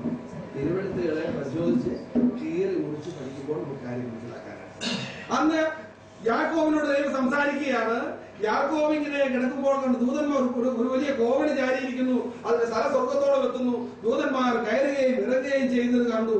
ദൂതൻ പറഞ്ഞു എഴുന്നേറ്റ്, അയ്യോ ഇതൊരു ഭയങ്കര സ്ഥലമാണ്, ഇത് യഹോവയുടെ ആലയമല്ലാതെ മറ്റൊന്നുമല്ല. ബൈറ്റ് ഏൽ, ബൈറ്റ് എന്ന് പറഞ്ഞ ബഥേൽ, ബൈറ്റ് ഏൽ, ഹിബ്രുവിൽ ബൈറ്റ് വീട്, ഏൽ ദൈവം, ദൈവത്തിന്റെ വീടല്ലാതെ മറ്റൊന്നുമല്ല എന്ന് താൻ പറഞ്ഞു. എന്നിട്ട് താൻ തലണിയായ വെച്ച കല്ലെടുത്ത് നാട്ടി നിർത്തി അതിന്മേൽ അല്പം എണ്ണ ഒഴിച്ച്, പോയ വഴിക്ക് എണ്ണ കരുതിയിട്ടുണ്ടായിരിക്കാം, എണ്ണയൊക്കെ ഒഴിച്ച് എന്ത് ചെയ്തു? അതിനൊരു തൂണായിട്ട് അവിടെ നിർത്തി ഇതിന് ബഥേലെന്ന് പേരിട്ടു. ഇത്രയും കാര്യങ്ങൾ ചെയ്തു. പക്ഷെ അത് ചെയ്യുന്നതിന് മുമ്പ് നോക്ക്, ഈ മനുഷ്യൻ ഇതിനോട് ദൈവം എന്താണ്, ഇവൻ ഇത് കഴിഞ്ഞ സമയത്ത് ദർശനത്തിൽ എന്ത് ചെയ്തു? ഇവനോട് സംസാരിക്കുക. എന്താ സംസാരിക്കുന്നത്? അതിന്റെ 13-ാം വാക്യത്തിൽ യഹോവയോട് അരുളി ചെയ്യുകയാണ്. അതിന്മീതെ യഹോവ നിന്ന് അരുളി ചെയ്തു, ഞാൻ നിന്റെ പിതാവായ അബ്രഹാമിന്റെ ദൈവവും ഇസ്ഹാക്കിന്റെ ദൈവവുമായ യഹോവയാകുന്നു. നീ കിടക്കുന്ന ഭൂമിയെ ഞാൻ നിനക്കും നിന്റെ സന്തതിക്കും തരും. നിന്റെ സന്തതി ഭൂമിയിലെ പൊടി പോലെയാകും. നീ പടിഞ്ഞാറോട്ടും കിഴക്കോട്ടും വടക്കോട്ടും തെക്കോട്ടും പരക്കും. നീ മുഖാന്തരവും നിന്റെ സന്തതി മുഖാന്തരവും ഭൂമിയിലെ സകല വംശവും അനുഗ്രഹിക്കപ്പെടും. ഇതാ ഞാൻ നിന്നോട് കൂടെ ഉണ്ട്, നീ പോകുന്നതൊക്കെ നിന്നെ കാത്ത് ഈ രാജ്യത്തേക്ക് നിന്നെ മടക്കി വരുത്തും, ഞാൻ നിന്നെ കൈവിടാതെ നിന്നോട് അല്ല ചെയ്യുന്നു, ചെയ്ത് നിവർത്തിക്കും എന്നാണ്. കൂടെ ഇരുന്ന് എല്ലാം നിവർത്തിക്കാം, ദേശമെല്ലാം നിനക്ക് നൽകാം, നിന്റെ സന്തതി പരമ്പരയെ ഞാൻ അനുഗ്രഹിക്കാം, നിന്റെ സന്തതിയിൽ കൂടി ലോകത്തിലെ മുഴുവൻ മനുഷ്യരെ അനുഗ്രഹിക്കാം. ആരോടാ പറയുന്നത്? ഒരു കള്ളനോട് അല്ലേ? ഒരു കള്ളത്തരം കാണിച്ച് ഓടുന്ന ഒരു മനുഷ്യനോട്. പ്രിയപ്പെട്ടവരെ, അവിടെയാണ് നാം നമ്മെ കുറിച്ച് നാം ഇത്രയുള്ളൂ. നമ്മളാരും ദൈവത്തെ കണ്ടെത്തിയതല്ല, നിങ്ങളെന്നെ അന്വേഷിച്ച് കണ്ടെത്തിയതല്ല, ഞാൻ നിങ്ങളെ അന്വേഷിച്ച് കണ്ടെത്തി. ഈ കർത്താവിനെടുത്തോണ്ട് നാം ആരും പോയില്ല. അവൻ നമ്മെ അന്വേഷിച്ച് എന്തുമാത്രം മേഘ മണ്ഡലങ്ങൾ കടന്നാണ് അവനോട് എത്തിയതല്ലേ. ആ പുൽക്കുടിൽ വരെ എത്തി, ആ കാൽവരിയിൽ വരെ പോയി അവൻ നമ്മെ അധ്വാനിച്ച് അന്വേഷിച്ച് കണ്ടെത്തുകയാണ്. വാഗ്ദത്തം, ഈ വാഗ്ദത്തം പോലും. എന്നാൽ നമ്മളൊക്കെ എങ്ങനെയുള്ളവരാ? ഇവനുടനെ ഇതെല്ലാം കണ്ടെച്ച് മനുഷ്യന്റെ ഭാവത്തിലോ ദൈവത്തിന്റെ ഭാവം വല്ലോ ചെയ്തിട്ടാണോ, നന്മ വല്ലോ ചെയ്തിട്ടാണോ ഈ വാഗ്ദത്തം കൊടുത്തത്? നിങ്ങൾ പഴയ പിതാക്കന്മാരെ മുഴുവൻ നോക്കിയേ. അബ്രഹാമിക് അല്ലെ ആദമിക് കവേണൻ, ആദമിനോട് കവേണെന്ന് പറഞ്ഞു. ആ സമയത്ത് ആദം എന്നെടുക്കുകയായിരുന്നു ഗാഢ. 15-ാം അധ്യായത്തിൽ വരുമ്പോൾ അബ്രഹാമിനോട് കവേണൻ ചെയ്തു. അന്നേരം അബ്രഹാമിനെടുക്കുകയായിരുന്നു ഒരു ഗാഢ നിദ്രയിലായി. ഇവിടെ ഈ കവേണ്ട വരുന്നതിന് മുമ്പ് കവേണ്ട ദൈവം പ്രിപ്പയർ ചെയ്ത് കർത്താവ് മുമ്പിൽ നിൽക്കുമ്പോൾ ഈ കവനായ യാക്കോബ് എന്ത് ചെയ്യായിരുന്നു? കള്ളത്തരം കണക്കുകൂട്ടി കിടന്നു പോയ വഴിക്ക് ഒതുങ്ങുകയായിരുന്നു. നമ്മളൊക്കെ അനേക കള്ളത്തരം കാണിച്ചുകൊണ്ടിരിക്കുമ്പോഴും ആര് ഉടമ്പടിയുമായി നമ്മുടെ പുറകെ വരിക? ഈ സമയത്ത് ഈ ഉടമ്പടി ദൈവത്തെ ഓർപ്പിക്കുന്നത് മാത്രമാണ് ദൈവത്തെ നീ പറഞ്ഞത് എന്ത് ചെയ്യണം? നിവർത്തി തരണം. അതിനെ കുറിച്ച് നീ പറഞ്ഞ നല്ല വാക്കുകളൊക്കെ എന്റെ ജീവിതത്തിൽ നിറവേറ്റി തരണമേ എന്ന് പറയുവാൻ സമയമെടുക്കുന്നതിന് വേറാണ് എന്ത്? ഞാൻ പറയുന്നു, പ്രാർത്ഥനയുടെ ഒന്നാമത്തെ താക്കോൽ ഈ ദൈവവുമായി വ്യക്തിബന്ധത്തിലേക്ക് ഇല്ല. ഇത് ഇവിടുത്തെ യാവൻ പറഞ്ഞൊരു വ്യക്തിബന്ധം കണ്ടോ? യാക്കോബ് അതിന് മറുപടി ദൈവത്തോട് പറഞ്ഞ് നിങ്ങൾ നോക്കിയേ. എന്താന്ന് നോക്കിയേ, പുള്ളി ചെയ്ത കള്ളത്തരങ്ങൾ നോക്ക്. അവൻ ഈ കാര്യങ്ങൾ വാങ്ങിയിട്ട് പേടിച്ചു. 18-ാം വാക്യം ഓരോന്ന് വായിച്ച് പേടിച്ചു കഴിഞ്ഞാൽ അവൻ ഒരു മനുഷ്യന് ദൈവത്തിന് വേണ്ടി ചെയ്താൽ അത്ര ചെയ്യാൻ പറ്റുള്ളൂ. നമ്മൾ നിങ്ങളിക്കേണ്ട ആവശ്യം ഇല്ല, പക്ഷെ ദൈവം ചെയ്തോളൂ, നമ്മൾ പ്രാർത്ഥിച്ചാൽ മതി. പറയും, വായിച്ചു നോക്കിയാൽ 18 മുതലാവട്ടെ. യാക്കോബ് എന്താണ് മറുപടി പറഞ്ഞത് ദൈവത്തോട്? തലയിണയായി വെച്ചിരുന്ന കല്ലെടുത്ത് തൂണായി നിർത്തി അതിന്മേൽ എണ്ണയൊഴിച്ചു. അവൻ ആ സ്ഥലത്തിന് ബേഥേൽ എന്ന് പേർ വിളിച്ചു. ആദ്യം ആ പട്ടണത്തിന് ലൂസ് എന്ന് പേരായിരുന്നു. യാക്കോബ് ഒരു നേർച്ച നേർന്നു, ദൈവം എന്നോടുകൂടെ ഇരിക്കുകയും ഞാൻ പോകുന്ന ഈ യാത്രയിൽ എന്നെ കാക്കുകയും ഭക്ഷിപ്പാൻ ആഹാരവും ധരിപ്പാൻ വസ്ത്രവും എനിക്ക് തരികയും എന്നെ എന്റെ അപ്പന്റെ വീട്ടിലേക്ക് സൗഖ്യത്തോടെ മടക്കി വരുത്തുകയും ചെയ്യുമെങ്കിൽ യഹോവ എനിക്ക് ദൈവമായിരിക്കും. അത് നാം പറയണെന്തി ഈ ബഹറിൽ ഏറ്റവും കൂടുതൽ ദിനാർ കിട്ടുന്ന ഒരു ജോലിയും ഒരു 2 നില വീടും ഒരു സൂപ്പർ കാറും, ഇവിടുത്തെ ഏറ്റവും നല്ല സ്കൂളിൽ ഏറ്റവും റാങ്ക് കിട്ടുന്ന കുഞ്ഞുങ്ങളും ഒക്കെ എന്റേതായിരിക്കുമെങ്കിൽ നീ എന്റെ ദൈവം. നമ്മൾ പ്രാർത്ഥിച്ച ഇത്ര പേരൊക്കെ ഇതുവരെ പ്രാർത്ഥിച്ചത് അങ്ങനെ. നിങ്ങൾ പ്രാർത്ഥിച്ച എങ്ങനെയാണെന്ന് ഞാൻ പറഞ്ഞത് എനിക്കറിയില്ലല്ലോ. പലരും പ്രാർത്ഥിക്കുന്നത് എങ്ങനെയാണ്? ഈ സൈഡിലാണ്. ഇതെല്ലാം വാരി കോരി കൊടുക്കാൻ അലാവുദ്ദീന്റെ ഭൂതമൊന്നും അല്ല നമ്മുടെ കർത്താവ്. അലാവുദ്ദീൻ വിളക്കെ തിരണ്ടിച്ചത് വരെ ബീഫ് ഈ ദൈവം ഇത് കൊടുക്കുന്നല്ലോ. അതുകൊണ്ടാണ് ഭോഗങ്ങളിൽ ചെലവിടുവാൻ വല്ലാതെ യാചിക്കുന്നതല്ല പ്രാർത്ഥന. ദൈവിക വാഗ്ദത്തങ്ങളെ തെരഞ്ഞു പിടിച്ച് കണ്ടുപിടിക്കുന്നു. ഇവൻ മണ്ണൊന്നും അല്ലായിരുന്നു. ഇവനറിയാം ഇവന്റെ പിതാവിനോട് ചെയ്ത വാഗ്ദത്തം. ഇവന്റെ പിതാവായ ഇസ്ഹാക്കിനോടും അതിന്റെ പിതാവായ അബ്രഹാമിനോടും ദൈവം ചെയ്ത ഉടമ്പടിയുടെ അംശിയാണ് ആര്? ഞാനെന്നൊരു തിരിച്ചറിവ് യാക്കോബിനുണ്ടായിരുന്നു. അതുകൊണ്ടാണ് പ്രിയപ്പെട്ടവരെ എംബേസ് അതിലുമില്ല. ഈ യാക്കോബിന്റെ കൊച്ചുമകനാണ് ആര്? എംബേസ്. യഹൂദയുടെ വംശത്തിൽ പിറന്ന ഒരുത്തരാണ്. കൂനുണ്ടായിരിക്കാം, കുരുടുണ്ടായിരിക്കാം, പ്രശ്നമുണ്ടായിരിക്കാം, രോഗമുണ്ടായിരിക്കാം, അമ്മയ്ക്ക് വേണ്ടായിരിക്കാം, ആർക്കും വേണ്ടായിരിക്കാം, ബലഹീനനായിരിക്കാം. പക്ഷേ അവന്റെ നെഞ്ചോട് ചേർന്നൊരു കാര്യം അവൻ അറിയാമായിരുന്നു. എന്റെ പിതാക്കന്മാർക്ക് ലഭിച്ച വാഗ്ദത്തം എന്റെ നെഞ്ചോട് ചേർന്നു. വാഗ്ദത്തം ചെയ്തവൻ വിശ്വസ്തൻ. മാറ്റമില്ലാത്ത യഹോവ വാക്ക് പറഞ്ഞിട്ടുണ്ട്. ആ വാക്ക് മതി ജീവിക്കാൻ. പണ്ടൊരു സ്ത്രീ പറഞ്ഞു, ഒരു വാക്കില്ല. ശതാധിപൻ പറഞ്ഞു, ഒരു വാക്ക് കൽപ്പിച്ചാൽ നീ എന്നെ പറിക്കാന്നൊന്നും പറഞ്ഞ അതിനുള്ള യോഗ്യത. പക്ഷെ നീ ഒരു വാക്ക് കൽപ്പിച്ച എന്റെ ദാസന് പറഞ്ഞവരൊക്കെ പറഞ്ഞു. സ്ത്രീ പറഞ്ഞു, ഞാൻ കാര്യം സ്വീകരിക്കാം, വാദത്തെ പ്രകാരം എനിക്ക് യോഗ്യതയില്ല, തിരുമേനി കൽപ്പിച്ച എന്റെ മകൾ വാഗ്ദത്തം ലഭിക്കാത്തവർക്ക് വാഗ്ദത്തം കിട്ടുകയാണെന്നാണ് അർത്ഥം. എന്താണ് ഇവിടെ പറഞ്ഞിരിക്കുന്നത്? നമുക്ക് ഇതിനകത്തുനിന്ന് ഒരു ചെറിയ ചാല, വലിയ വീട്ടിലെ കാര്യങ്ങൾ ഇങ്ങനെ പോവുക ഇസ്രായേലുമായി, അതിന്റെ മൂലയിൽ ഒരു ചെറിയ പൊടിച്ചാൽ ഇങ്ങോട്ട് വന്നിരിക്കുക. നിന്റെ സന്തതി മൂലം ഭൂലോകത്തിലെ സകല വംശങ്ങളും ആദ്യപ്പെട്ടയാളല്ല. പണ്ടൊരാളെ സിനിമയിൽ അഭിനയിച്ച കഥ കേൾക്കുന്നത്. നാട്ടിലെല്ലാം വന്ന് പറഞ്ഞ് സിനിമയിൽ അഭിനയിച്ചു, എന്നിട്ട് പടം ഇറങ്ങാൻ പോകാതെ പറഞ്ഞു. നാട്ടുകാരെല്ലാം തിയേറ്ററിൽ ചെന്നിരിക്കുക. സിനിമ എല്ലാം ഇങ്ങനെ വന്ന് ഇയാളെ കാണുന്നില്ല. കുറെ കഴിഞ്ഞ് ഇങ്ങനെ സിനിമ ഓടിക്കൊണ്ടിരിക്കുന്ന സമയത്ത് ഇങ്ങനെ ഇടയ്ക്ക് സിനിമ തീരാറായപ്പോൾ നായകനും നായികയും കൂടെ ഒരു ബസ് കയറി പോവുക. അന്നേരം നീ എവിടെയാണ്? സിനിമ തീരും ശുഭം എന്ന് എഴുതി കാണിക്കുന്നതിന് മുമ്പ് പറഞ്ഞു, ആ ബസ് കണ്ടോ? അതിന് മണ്ടയ്ക്കുള്ള ഒരു ചാക്ലേറ്റ് കണ്ടോ? അതിനകത്ത് ഞാനായിരിക്കും.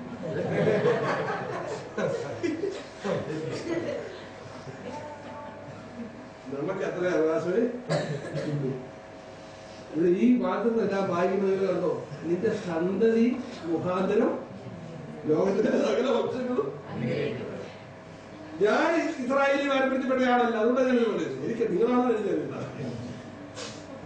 പണ്ട് എരുമേലിൽ നിന്നൊരു വലിയൊരു പ്രസംഗം പ്രസംഗിച്ചോണ്ടിരിക്കുക. അപ്പോ അയാൾ പറഞ്ഞു, തിരുവട്ടാർ കൃഷ്ണൻകുട്ടി കേട്ടുണ്ടോ? തിരുവട്ടാർ കൃഷ്ണൻകുട്ടി തീപ്പറ്റി പ്രസംഗം പുള്ളിയുടെ പ്രസംഗിച്ചോണ്ടിരിക്കുമ്പോൾ ഒരു വാസ്തു ഇപ്പുറത്തിരുന്ന് പറഞ്ഞു, അദ്ദേഹം ജാതീയ പശ്ചാത്തലത്തിൽ നിന്ന് മാനസാന്തരം.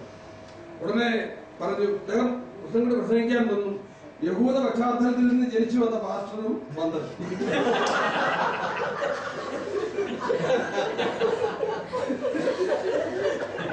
വേദപുസ്തകം പഠിപ്പിക്കുന്നത് ഒന്നിൽ ജാതി അല്ലെങ്കിൽ രണ്ടു പറഞ്ഞോളൂ. രണ്ടീന്നും പുറത്തോട്ട് വന്നേക്കുന്ന ദൈവസഭ. കൃഷ്ണൻകുട്ടി ഏതോ ഈഴവനോ ഒരു ക്ലാസ് തെറ്റിദ്ധരിച്ചു പോയി. ഈ ഈഴവ പശ്ചാത്തലത്തിൽ നിന്നൊക്കെ വന്നു കഴിഞ്ഞാൽ എന്താണ് വിളിക്കുന്നത്? ജാതീയ പശ്ചാത്തലം. റോമൻ കാത്തോലിക്കോ ഓർത്തഡോക്സ് സിറിയൻ ക്രിസ്ത്യൻ എന്നൊക്കെ പറഞ്ഞു കഴിഞ്ഞാൽ എന്താണ്? അതേതാണ്ട് ഇസ്രായേലാണെന്നല്ല. നമുക്ക് അവകാശപ്പെടാൻ പ്രിയപ്പെട്ടവരെ ഇത്രയേ ഉള്ളൂ. ഒരു പൊതുക്കെട്ടിനകത്ത് ബസിന്റെ പുറത്ത് എന്ന് പറഞ്ഞു, നിന്റെ സന്തതി മുഖാന്തരം സകല വംശങ്ങൾ, ആ വംശത്തിൽപ്പെട്ട ഏതോ ഒരു കിരാത ജാതിപ്പെട്ട ആളാണ് ആര്? ഞാൻ. വാഗ്ദത്തം അബ്രഹാമിനും ഇസ്ഹാക്കിനും യാക്കോബിനും നമുക്ക് കിട്ടിയിട്ടില്ല. അവർക്ക് കിട്ടിയതിനകത്ത് ഒരു ചെറിയ പോകണം. അതുകൊണ്ടാണല്ലോ പൗലോസ് റോമാലയത്തിൽ പറയുന്നത്, നീ എളിയേണ്ട ആവശ്യം സ്വാഭാവിക ഒപ്പിനെ ദൈവം ആദരിക്കാതിരിക്കുന്നെങ്കിലും ആദരിക്കാതിരിക്കാനൊരു സാധ്യത നമുക്ക് ചെളിയാനൊന്നുമില്ല. പക്ഷെ കൃപയാൽ ആ കാൽവരിയിൽ അങ്ങനെ ക്രിസ്തുവേശുവിനായിരിക്കുന്നവര് എന്നുള്ള ആ പദം നമുക്ക് ലഭിച്ചുകൊണ്ട് നമ്മൾ ക്രിസ്തുവേശുവിൽ വന്നു കഴിയുമ്പോൾ ഈ യഹൂദനെ കഴിഞ്ഞ് വലുതായിട്ട് നമ്മൾ മാറുന്ന ചിത്രം അങ്ങനെയാണ്. മണവാട്ടി സഭയ്ക്കകത്ത് ഒറ്റ യഹൂദനും കർത്താവായ യേശുക്രിസ്തുവിന്റെ പാർശ്വത്തിൽ ചേർന്നിരിക്കുന്ന ആളുകളെ നിത്യതയിൽ നോക്കിയാൽ ആരാണത്? ഈ ജാതികളിൽ നിന്ന് വന്ന അതാണ് നമുക്കാണ് വാഗ്ദത്തം. യഹൂദനായ ഈ മനുഷ്യൻ അല്ലെ, എബ്ബേസ് യഹൂദനായിരുന്നു. യഹൂദൻ പിതാക്കന്മാരുടെ വാഗ്ദത്തത്തിൽ നിന്ന് അവകാശം ചോദിച്ചു വാങ്ങിയെടുത്ത് പ്രാപിച്ചെടുത്ത് ദൈവത്തിന്റെ വായാൽ അവൻ വിളിക്കപ്പെട്ടു മോസ്റ്റ് ഹോണറബിൾ മാൻ. എങ്കിൽ നമ്മൾ എത്രയറിയും ചെറിയ അംശം പഴയ പുസ്തകം നോക്കി അതിന്റെ കോണിലേ ഉള്ളെങ്കിലും ഇങ്ങനെ വരുമ്പോൾ ഗലാത്യലേഖനത്തിൽ പൗലോസ് നമുക്ക് വേണ്ടി അത് വ്യാഖ്യാനിച്ചത് എന്താ പറഞ്ഞിരിക്കുന്നത്? സന്തതികൾ എന്ന് ഒത്തിരി പേരെ കുറിച്ചല്ല പറഞ്ഞിരിക്കുന്നത്. ആരെ കുറിച്ചാണ്? ഒറ്റ സന്തതി, ഏകനെ കുറിച്ച്. ആ സന്തതിയും നമ്മൾ ആരാണ്? മണവാളനും മണവാട്ടിയും. ലോകത്ത് ഭാര്യയോട് പറയുന്ന കാര്യം വേറെ ആളിന് പറയാൻ പറ്റുമോ? ഭർത്താവിനോട് പറയുന്ന കാര്യം വേറെ ആളിന് പറയാൻ പറ്റുമോ? പിള്ളേരോട് പറയാൻ പറ്റുമോ? നമുക്കൊരു വേദനയും വിഷമവും ഉണ്ടെങ്കിൽ ആരോടാ പറയുന്നത്? ഭർത്താവിനോടാണ് പറയുന്നത്. നമുക്ക് എന്തെങ്കിലും ഉണ്ട് ആരോടാ പറയുന്നത്? നമ്മുടെ ആത്മാവാണ്. ചില കാര്യങ്ങൾ ഓർപ്പിക്കാൻ കർത്താവിനോട്. ഒന്നാമത് ഞാൻ പറഞ്ഞു, എന്താണ് ആദ്യത്തെ താക്കോൽ? ആ ഉച്ചബന്ധം, ഇന്റിമസി. അതിനാണ് എനിക്കത് പറഞ്ഞാൽ തീരത്തില്ല. നമ്മുടെ കർത്താവ് പ്രാർത്ഥിക്കാൻ പഠിപ്പിച്ചപ്പോൾ മത്തായിയുടെ സുവിശേഷം 6-ാം അധ്യായം 6-ാം വാക്യത്തിൽ നിങ്ങൾ നോക്കിയേ. ഞാൻ അടുത്ത പോയിന്റ് ഇതിന്റെ രണ്ടാമത്തെ വശം ഞാൻ പറയുന്നതിന് മുമ്പ് അതൊന്ന് വായിച്ചു നോക്കിയേ. എന്താണ് മത്തായിയുടെ 6-ാം പ്രാർത്ഥിക്കുന്നത് എങ്ങനെയാണെന്ന് കർത്താവ് പഠിച്ചു നമുക്ക് നോക്കാം.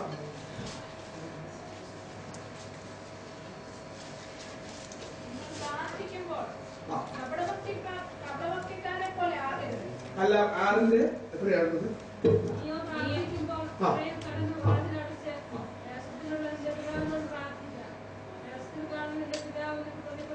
ആ ഒറ്റ വാക്യം ഞാൻ വേറെ പ്രസംഗ വിഷയമായിട്ട് എന്തെങ്കിലും ഞാൻ പ്രസംഗിക്കാറില്ല.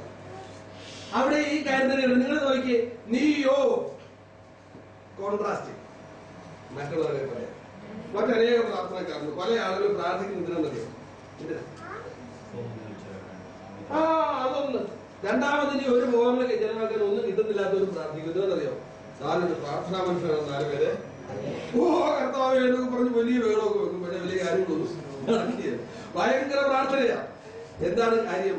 മറ്റുള്ള ആൾക്കാരുടെ മുന്നിൽ തങ്ങൾ പ്രാർത്ഥിക്കുന്നവരാണെന്ന് വിളങ്ങാൻ വേണ്ടി പരസ്യ പ്രാർത്ഥന, എക്സ്പോസിറ്ററി പ്രയർ. അങ്ങനെ പ്രാർത്ഥന, അങ്ങനെ പ്രാർത്ഥിക്കാൻ കർത്താവ് അവിടെ പറഞ്ഞിരിക്കുന്നുണ്ടോ? കർത്താവ് പ്രാർത്ഥിക്കാൻ പഠിപ്പിക്കുന്ന അധ്യായമാണ് മത്തായി. അവിടെ പറഞ്ഞിരിക്കുന്ന നീയോ മറ്റുള്ളവരെ പോലെ ആകരുത്. ആരാണ് എഫക്റ്റീവ് പ്രാർത്ഥനാക്കാരൻ? എഫക്റ്റീവ് പ്രയർ പ്രാർത്ഥിക്കുന്ന പ്രാർത്ഥനാക്കാരനെ കുറിച്ച് കർത്താവ് 6ാം വാക്യത്തിൽ പറയുമ്പോൾ നീയോ മറ്റുള്ളവരെ പോലെ ആകരുത്. ആ വാക്യം പറയാണ്, നീയോ പ്രാർത്ഥിക്കുമ്പോൾ എന്താ ചെയ്യുന്നത്?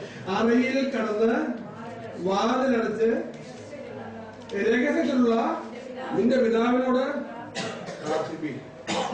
എന്താ പറഞ്ഞ ഉത്തരം? രഹസ്യത്തിൽ കാണുന്ന നിന്റെ പിതാവ്. ഒരു വാട്ടിൽ എത്ര നീയും നിന്റെ നോക്കി, അതാണ് ഇന്ത്യ. നീയും അതിന്റെ പ്രാർത്ഥിക്കുന്നത് വേറെ ആരെയും കാണിക്കില്ല. ഞാൻ സഭയിൽ പഠിപ്പിക്കുന്ന ആൾക്കാരുണ്ട്, നിങ്ങൾ ആദ്യം അറയിലെ പ്രാർത്ഥന, പിന്നെ ആത്മാവ് നിർബന്ധിച്ചാൽ പുറത്തെ പ്രാർത്ഥന. അറയിലെ പ്രാർത്ഥന പ്രാർത്ഥിക്കാത്ത ഒരാൾക്ക് പ്രാർത്ഥിക്കാൻ അനുവാദമേ. പിതാവുമായിട്ട് ഇന്റിമസിയിൽ, നിന്റെ ദൈവവുമായി ഇന്റിമസി ഇല്ലാത്ത ഒരാൾ പ്രാർത്ഥിക്കും. എന്താ പ്രാർത്ഥിക്കാറുണ്ട്? ഇന്റിമസിയാണ് പ്രാർത്ഥനയുടെ അടിസ്ഥാനം. ആത്മബന്ധം. രക്ഷിക്കപ്പെട്ട ദൈവമക്കൾ പലരും ആ ബന്ധത്തെ തുടരുന്നു. അവർ പ്രാർത്ഥന കൈമോശം വന്നവരായി ജീവിക്കുക. പ്രിയപ്പെട്ടവരെ, ഇവിടെ ഞാൻ ആ ടെക്സ്റ്റിൽ നിന്ന് തിരിച്ചുവിടോട്ട് വരാം. നിങ്ങൾ നോക്ക്, ഞാൻ ആദ്യം പറഞ്ഞു ഉടമ്പടി ബന്ധമാണ്. എന്താണ് ഇന്റിമസിക്ക് അടിസ്ഥാനം? പ്രാർത്ഥനയുടെ ഒന്നാമത്തെ കീ എന്താണ്? ഇന്റിമസി. ദൈവമായിട്ടുള്ള ഇന്റിമസിയാണ്. ആ ഇന്റിമസിക്ക് 2 ബേസിസ്. അതിൽ ഒന്നാമത്തെ ബേസിസ് എന്താണ്? ഞാൻ പറഞ്ഞു ഉടമ്പടി ബന്ധം. ഉടമ്പടി ബന്ധം. രണ്ടാമത്തെ കാര്യം നിങ്ങൾ വരാം. നിങ്ങളുടെ ടെക്സ്റ്റിലേക്ക് വേണമെങ്കിൽ നോക്കാം. എന്താണ് ഉടമ്പടി ബന്ധം? മാത്രമല്ല മറ്റൊരു കാര്യം ഇവിടെയുണ്ട്.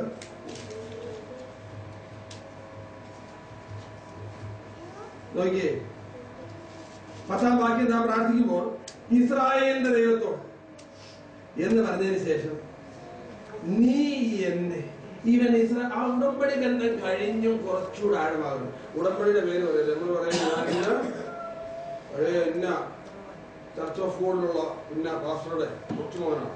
ഇല്ല, ചില ആൾക്കാർ അങ്ങനെ പറഞ്ഞ കർത്താവായിട്ട് വല്ല ബന്ധം ഉണ്ടാകുന്നു. അല്ലെ ഞാൻ സെൻട്രൽ പാസ്റ്ററുടെ പെങ്ങളുടെ മകനാണ് എന്ന് പറഞ്ഞാൽ വല്ല ബന്ധം ഉണ്ടാകും? പറഞ്ഞ പോയി. ഏതെങ്കിലും പാരമ്പര്യ ബന്ധങ്ങളോ ഏതെങ്കിലും അമ്മാച്ചനാണ് പുറത്തുന്ന കണക്ക് പറഞ്ഞോണ്ടോ ദൈവത്തിനോട് കടന്നു ചെല്ലുവാൻ നമുക്ക് അനുവാദം ഇല്ല. ഉടമ്പടി ഉണ്ട്, ശരിയാണ്. രണ്ടാമത് ആ ഉടമ്പടി ബന്ധത്തിലോട്ട് ഒരു പേഴ്സണൽ അറ്റാച്ച്മെന്റ് നാം ഉണ്ടാക്കി. ഞാൻ കർത്താവെ ഉടമ്പടിയിൽ ഒരു കണ്ണിയാണ്. എങ്ങനെ ഈ പേഴ്സണൽ അറ്റാച്ച്മെന്റ്? പഴയ പിതാക്കന്മാർക്ക് ലഭിച്ച ഉടമ്പടി നമുക്ക് ആ ഉടമ്പടി ഒതുക്കിക്കൊണ്ട് കർത്താവിന്റെ ശരീരേക്ക് ഇവിടെ വരുമ്പോൾ നമ്മൾ ഗോസ്പൽ പറയും. ഈ ടെക്സ്റ്റിനകത്ത് ഗോസ്പൽ പറയുന്നുണ്ടാവും. ഏത് പ്രസംഗങ്ങളും എങ്ങനെ ആയിരിക്കണം? ക്രൈസ്റ്റ് സെൻട്രിക് ആയിരിക്കും. ഗോസ്പൽ ഇല്ലാതെ ഒരു ടീച്ചിങ് പോലും ചെയ്തത്, സുവിശേഷം പറയാതെ ഒരു പ്രസംഗം പോലും ചെയ്തതെന്നാണ് പ്രസംഗത്തെ കുറിച്ച് അറിയുന്ന ആളുകൾ എല്ലാവരും പഠിപ്പിക്കുന്നത്. എല്ലാവരും ഒരുപോലെ പറയും Christ centric teaching, gospel oriented teaching. ഇവിടെയാണ് പറയുന്നത് പിതാക്കന്മാരുമായിട്ടുള്ള ബന്ധമുണ്ട്. ജാതികൾ അനുഗ്രഹിക്കപ്പെടുന്ന വാക്ക് പറഞ്ഞ ദൈവത്തിന്റെ ഒരു വാക്കിന് 9,000 അർത്ഥം. ആ വാക്കിന് കിടക്കണം. പക്ഷെ ആ വാക്ക് വെച്ചുകൊണ്ട് എന്ത് ചെയ്യണം? ബന്ധം പുതുക്കാനായിട്ട് നമ്മൾ പേഴ്സണലായിട്ട് നിങ്ങൾ നോക്കിയേ, നിങ്ങൾ എണ്ണിക്കേ. അതിനകത്ത് എത്ര അറ്റാച്ച്മെന്റ് ഉണ്ട്?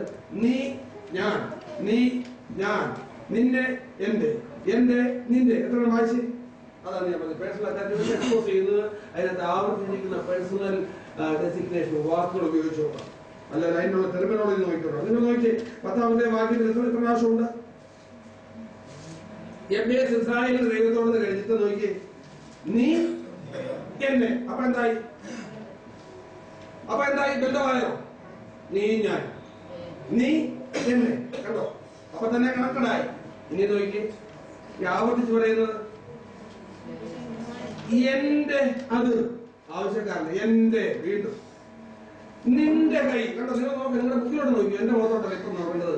നിങ്ങളുടെ ബുക്കിലോട്ട് നോക്കി. ദക്ഷിണാർത്ഥം ഇതാണ് വേദപുസ്തകമാണ് നമ്മൾ പറയുന്നത്.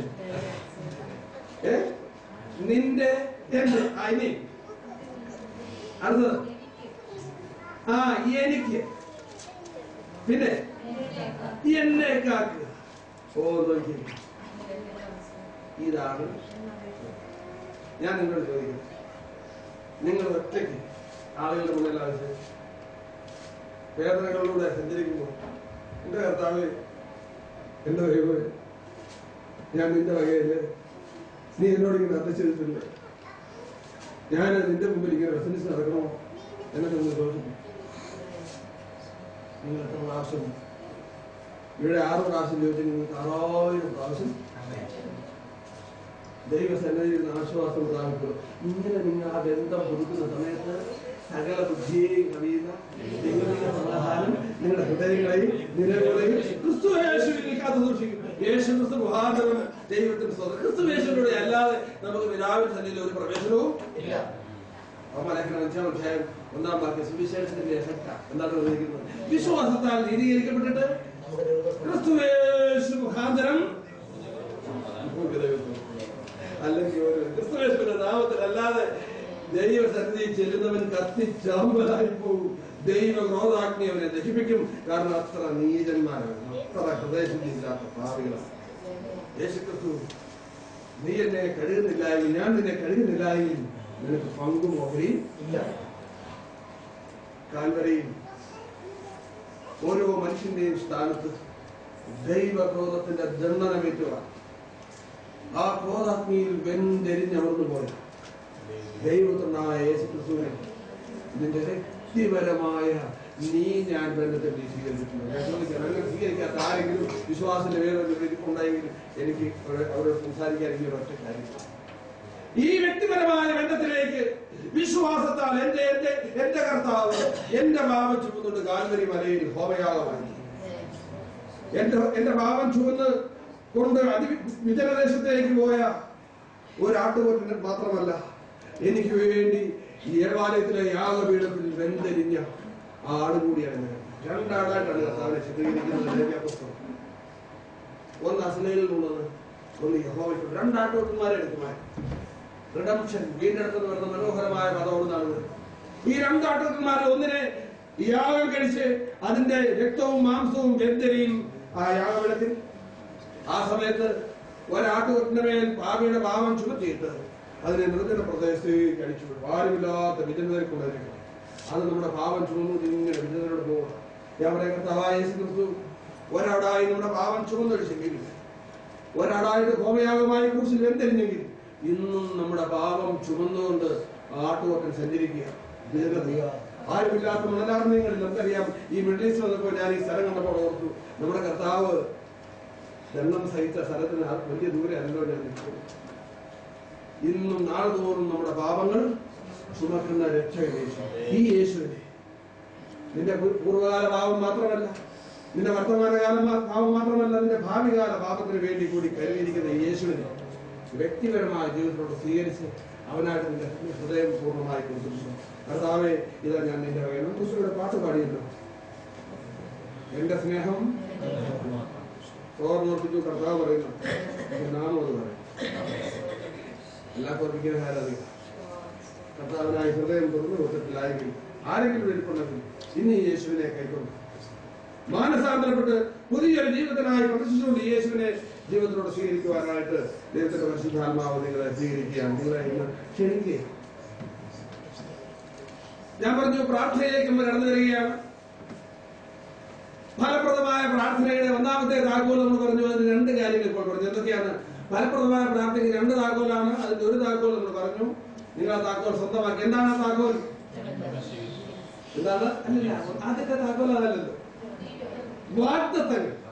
പിതാക്കന്മാരിലൂടെ നമുക്ക് ലഭിച്ചിരിക്കുന്ന ദൈവിക വാഗ്ദത്തമാണ് ആദ്യത്തെ താക്കോൽ. ആ വാഗ്ദത്തത്തെ ഞാൻ ഈ ബുക്കിൽ നിന്ന് രണ്ട് ബേസിക് ഉണ്ട്, 2 ഫൗണ്ടേഷൻ ഉണ്ട്. ആ വാഗ്ദത്തം എന്താണ്? അടിസ്ഥാനങ്ങൾ. ആ വാഗ്ദത്തിന്റെ അടിസ്ഥാനം എന്തൊക്കെയാണ്? ഒന്ന്,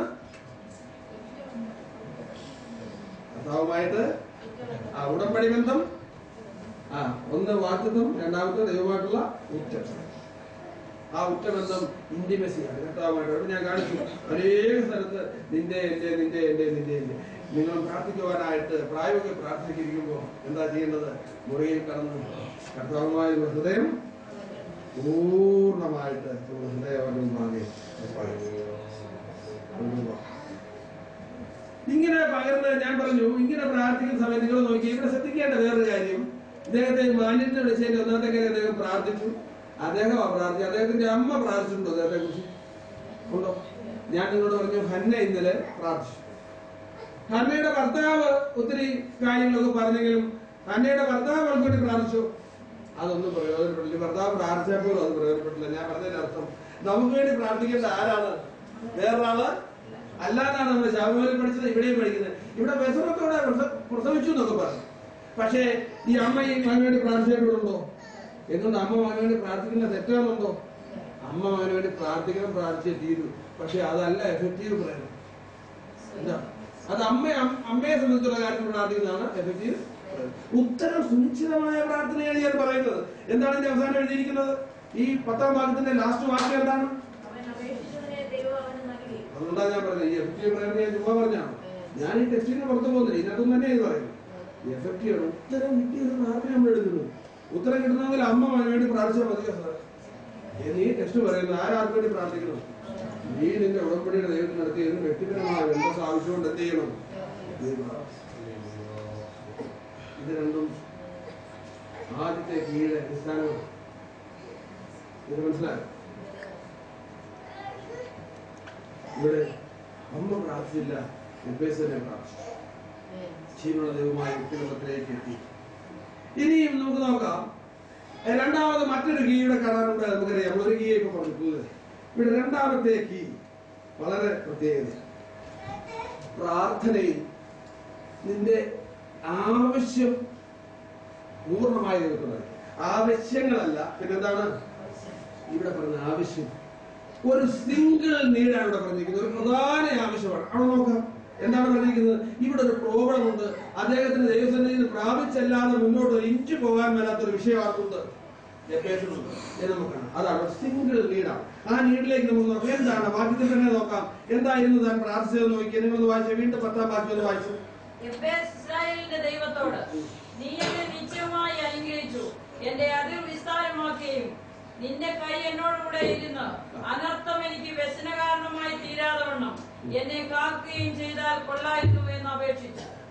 അവൻ അപേക്ഷിച്ചതിന് ദൈവം അവന് നൽകി. നിങ്ങൾ നോക്കി, ഞാൻ പറഞ്ഞു യഥാർത്ഥ റിയൽ നീഡുമായിട്ട് വേണം ദിവസത്തിൽ.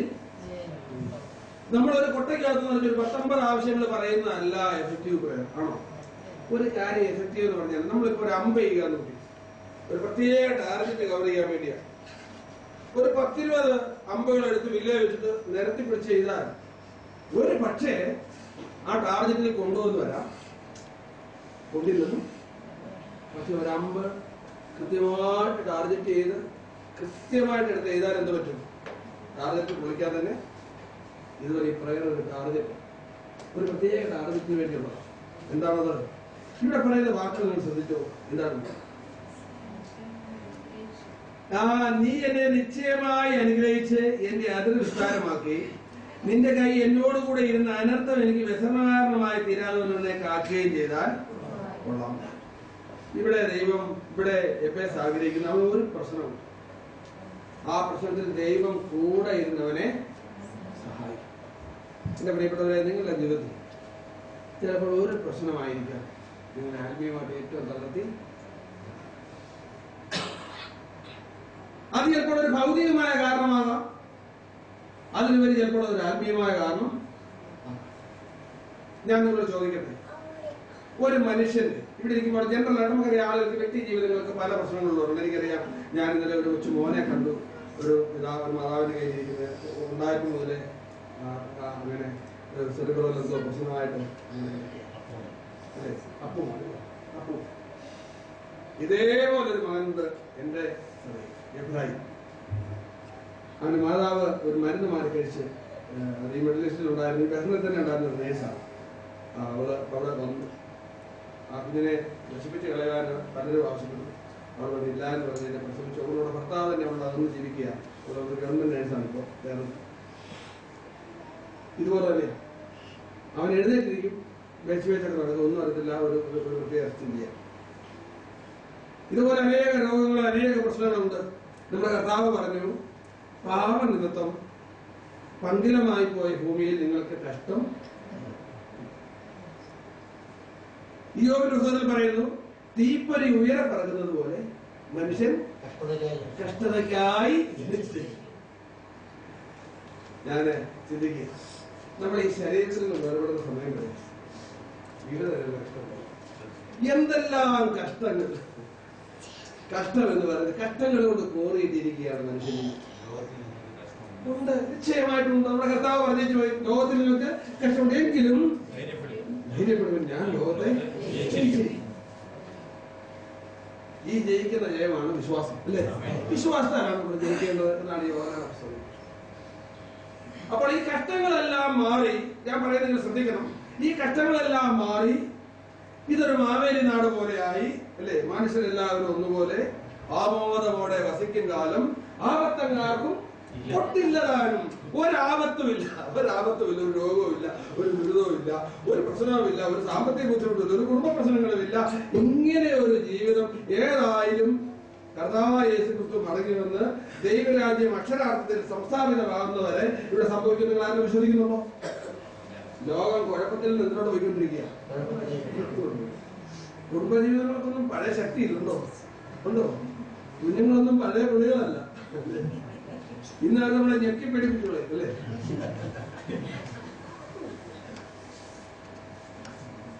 പോയിട്ട് എന്തോ ഒരു വരവ തിരിച്ചു വരുന്നല്ലേ സ്കൂളിൽ ഞെടുങ്ങുവാണ്, അല്ലേ?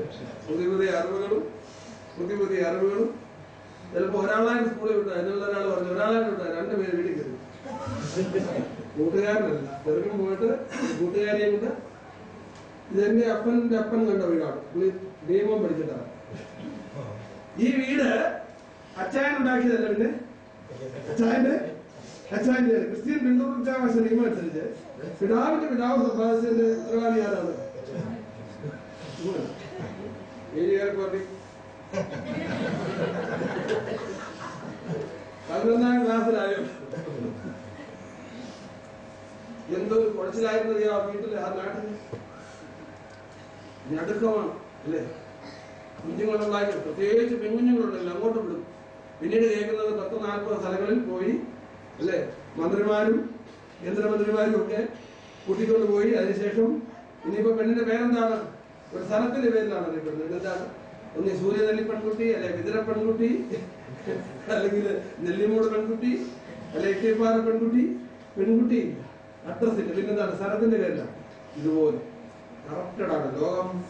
ചതിക്കുടിയിൽ നിന്ന്, എരുതിയിൽ നിന്ന്, വറചട്ടിയിൽ നിന്ന് എങ്ങോട്ടായിട്ട് ലോകം പോയിക്കൊണ്ടിരിക്കുന്നത്. ഈക്കായി ഇത് വെച്ചിരിക്കുക, ഇത് കത്തിച്ചാണ്. അതുകൊണ്ട് ഇത് കറപ്റ്റഡ് ആകാൻ ശ്രദ്ധിക്കുന്നുണ്ട്. ഒരു പട്ടിക്ക് പേര് മൂത്താലേ നമ്മൾ എന്ത് ചെയ്യുള്ളൂ? അതിനെ കൊല്ലുള്ളൂ. ലോകത്തിന് പേര് മൂത്തു, കർത്താവ് വരാതായി ചിന്തിക്കുന്നത്. ഇവിടെ പ്രതീക്ഷിച്ച് വലിയ പണി. അതുകൊണ്ട് ഇവിടെ കാര്യങ്ങളെല്ലാം നേരെയാകാൻ പ്രാർത്ഥിക്കാനല്ല ഞാൻ നിങ്ങളോട്. ഇവിടെ ഞാൻ പ്രാർത്ഥിക്കുന്നത് എഫേസിനെ ശ്രദ്ധിക്കുക. എഫേസ് പറഞ്ഞത് അനർത്ഥങ്ങളല്ല, പിന്നെന്താണ് എഴുതിയിരിക്കുന്നത്? അനർത്ഥം. അനർത്ഥം എന്ന് പറഞ്ഞാൽ എന്താണ്? ഒരു സിംഗിൾ കാര്യമാണ്. അല്ലെങ്കിൽ എന്ത് പറഞ്ഞാല് അനർത്ഥങ്ങൾ എന്ന് പറഞ്ഞാല് ആപത്തോ, രോഗമോ, പട്ടിണിയോ, നഗ്നതയോ ഒക്കെ പറയുന്ന ഒത്തിരി പ്രശ്നങ്ങളല്ല ഇവിടുത്തെ പ്രാർത്ഥന വിഷയം. ഒരു സിംഗിൾ മീനിങ് ആണ് അവിടെ പറഞ്ഞിരിക്കുന്നത്. സിംഗിൾ മീനിങ് ഞാൻ നിങ്ങൾക്ക് നോക്കാം. എന്തായിരിക്കും? പ്രസവം സംബന്ധിച്ചാണ് പറയുന്നത്, അല്ലേ? അതിൽ നിന്ന് വേറെ ഈ 2 വാക്യങ്ങൾ, ഈ 3 വാക്യങ്ങൾ അല്ലാതെ എഫേസും ഇല്ല, എഫേസിന്റെ പ്രാർത്ഥനയില്ല, ഒരു പുതിയതില്ല, ഒരിടത്തും ഇല്ല. പിന്നെ ആൾക്കാർക്ക് എന്നാ വേണേ പ്രസംഗിക്കാൻ വേണ്ടി ചാക്കിട്ടൊക്കെ വന്നത്. അതുകൊണ്ട് ഇവിടുന്ന് പുറത്തു പോകാൻ പറ്റില്ല. അപ്പൊ നമുക്കറിയാം, ഒരു പ്രസവ സംബന്ധമായ പ്രശ്നവും അത് വലിയൊരു അനർത്ഥമാണ്. നമുക്ക് നോക്കാം. വലിയ പ്രവാചകൻ ദാവീദിനെ നോക്കാം. ദാവീദിന്റെ സങ്കീർത്തനം 51-ാം സങ്കീർത്തനത്തിന്റെ 5-ാം വാക്യത്തിൽ വരുമ്പോൾ നിങ്ങൾ വായിച്ചു നോക്കി നമുക്ക് കാണാം ആയിരിക്കും നമുക്ക് ഇന്ന് പ്രാർത്ഥിക്കുന്ന പ്രധാന അനർത്ഥം.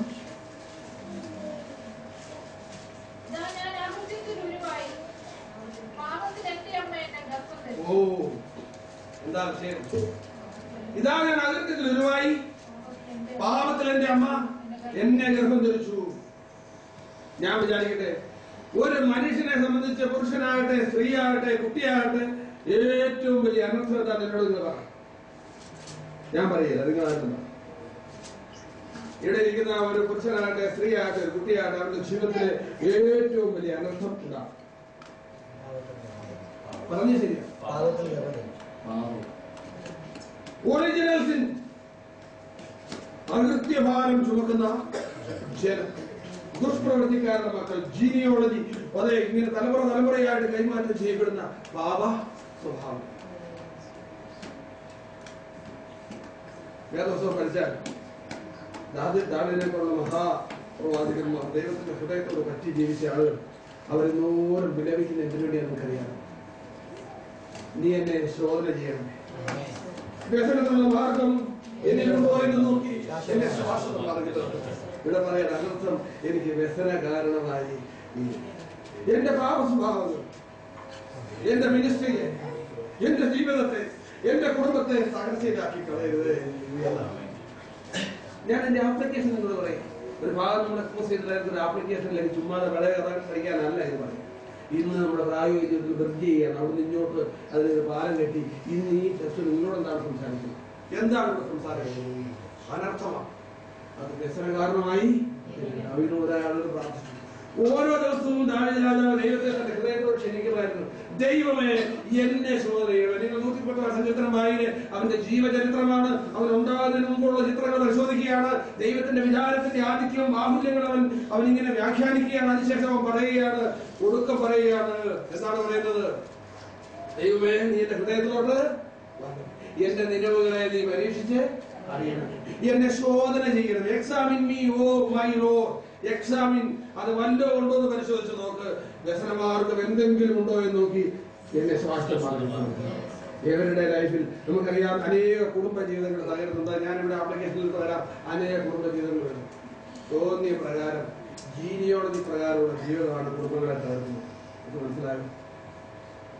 ഞാൻ ഏറ്റവും കൂടുതൽ മിനിസ്റ്ററി ചെയ്യുന്നത് ഞാൻ ഗോസ്പൽ പറഞ്ഞ ആളുകളെ രക്ഷിക്കപ്പെട്ട് വരുന്നതിന്റെ ഏറ്റവും വലിയ കാര്യം, ഞാൻ ഫാമിലി കൗൺസിലിംഗ് ചെയ്യുന്ന ഒരാളാണ്. അങ്ങനത്തെ ശുശ്രൂഷയാണ് ദൈവം എന്നെ ഏൽപ്പിച്ചിട്ടുണ്ട്. അപ്പോൾ കുടുംബ പ്രശ്നം ധാരാളം ഫാമിലികളെ കൗൺസിൽ ചെയ്യുകയും അതിലൂടെ അനേക കൗൺസിൽ 10 വർഷം ഒരുപോലെ കൗൺസിൽ ചെയ്ത് ഇപ്പൊ സഭയിൽ ഏറ്റവും ഉന്നത സ്ഥാനത്തെത്തിയ ലീഡർഷിപ്പ് ഫാമിലി വന്നിരിക്കുകയാണ്. ഉദാഹരണം 10 വർഷം അവരോട് കൂടെ രാവും പകലുമില്ലാതിരുന്ന കൗൺസിലിംഗ്. അത്രമേ തീവ്രമാണ് കുടുംബ ജീവിതങ്ങൾ. ദൈവദിന പ്രകാരം അല്ലാത്ത ജീവിതങ്ങളെ അങ്ങനെ ആക്കിയെടുക്കുവാനുള്ള ബുദ്ധിമുട്ട് വളരെ ക്ലേശകരമാണ്. കാരണം 2 വ്യത്യസ്ത വ്യക്തികൾ 2 വ്യത്യസ്ത ധാരണകൾ ജീവിക്കുകയാണ്. 2 ചാലുകളിലൂടെ 2 പരമ്പരാഗതമായ സ്വഭാവ ഗുണങ്ങൾ ആർജിച്ച് ജീനിന്റെ പ്രത്യേകതകൾ രണ്ടെണ്ണം കൂട്ടിച്ചേർന്ന് കൊളൈഡ് ചെയ്ത് കൊളാപ്സ് ആയി പോകുന്ന കുടുംബജീവിതങ്ങളാണ് നമ്മുടെ ധാരാളം. ഞാൻ പറയും, വേദപുസ്തക പ്രകാരം പരിശോധിച്ച് നോക്കിയാൽ ഇന്ന് കുടുംബജീവിതം കുറിച്ച് 100ൽ 80 കുടുംബജീവിതങ്ങളും ഡിവോഴ്സ്ഡ് മാനേജ്. ചില ആളുകളെ നോക്കി ഞാൻ പറയും, എല്ലാവരും കഴിക്കാതിരുന്നെങ്കിൽ ഒരു ഭാഗ്യവാന്മാരാണ്. എല്ലാവരും കഴിക്കാതിരിക്കുന്നു. കാരണം അഡ്ജസ്റ്റ് ചെയ്യുവാൻ പാടാണ്. പിന്നെ എന്ത് ചെയ്യണം? അങ്ങോട്ട് സഹിക്കുകയാണ്.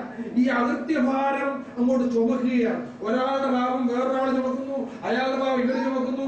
പാപം പാപത്തോട് കൂട്ടിച്ചേർന്ന് ഇടിച്ച് തകരുന്നു. എന്തുമാത്രം പ്രശ്നമാണ്. കുഞ്ഞുങ്ങൾ ധാരാവഴിയിലൂടെ സാധനം ഞെക്കി പുറത്തിറങ്ങി പോകും.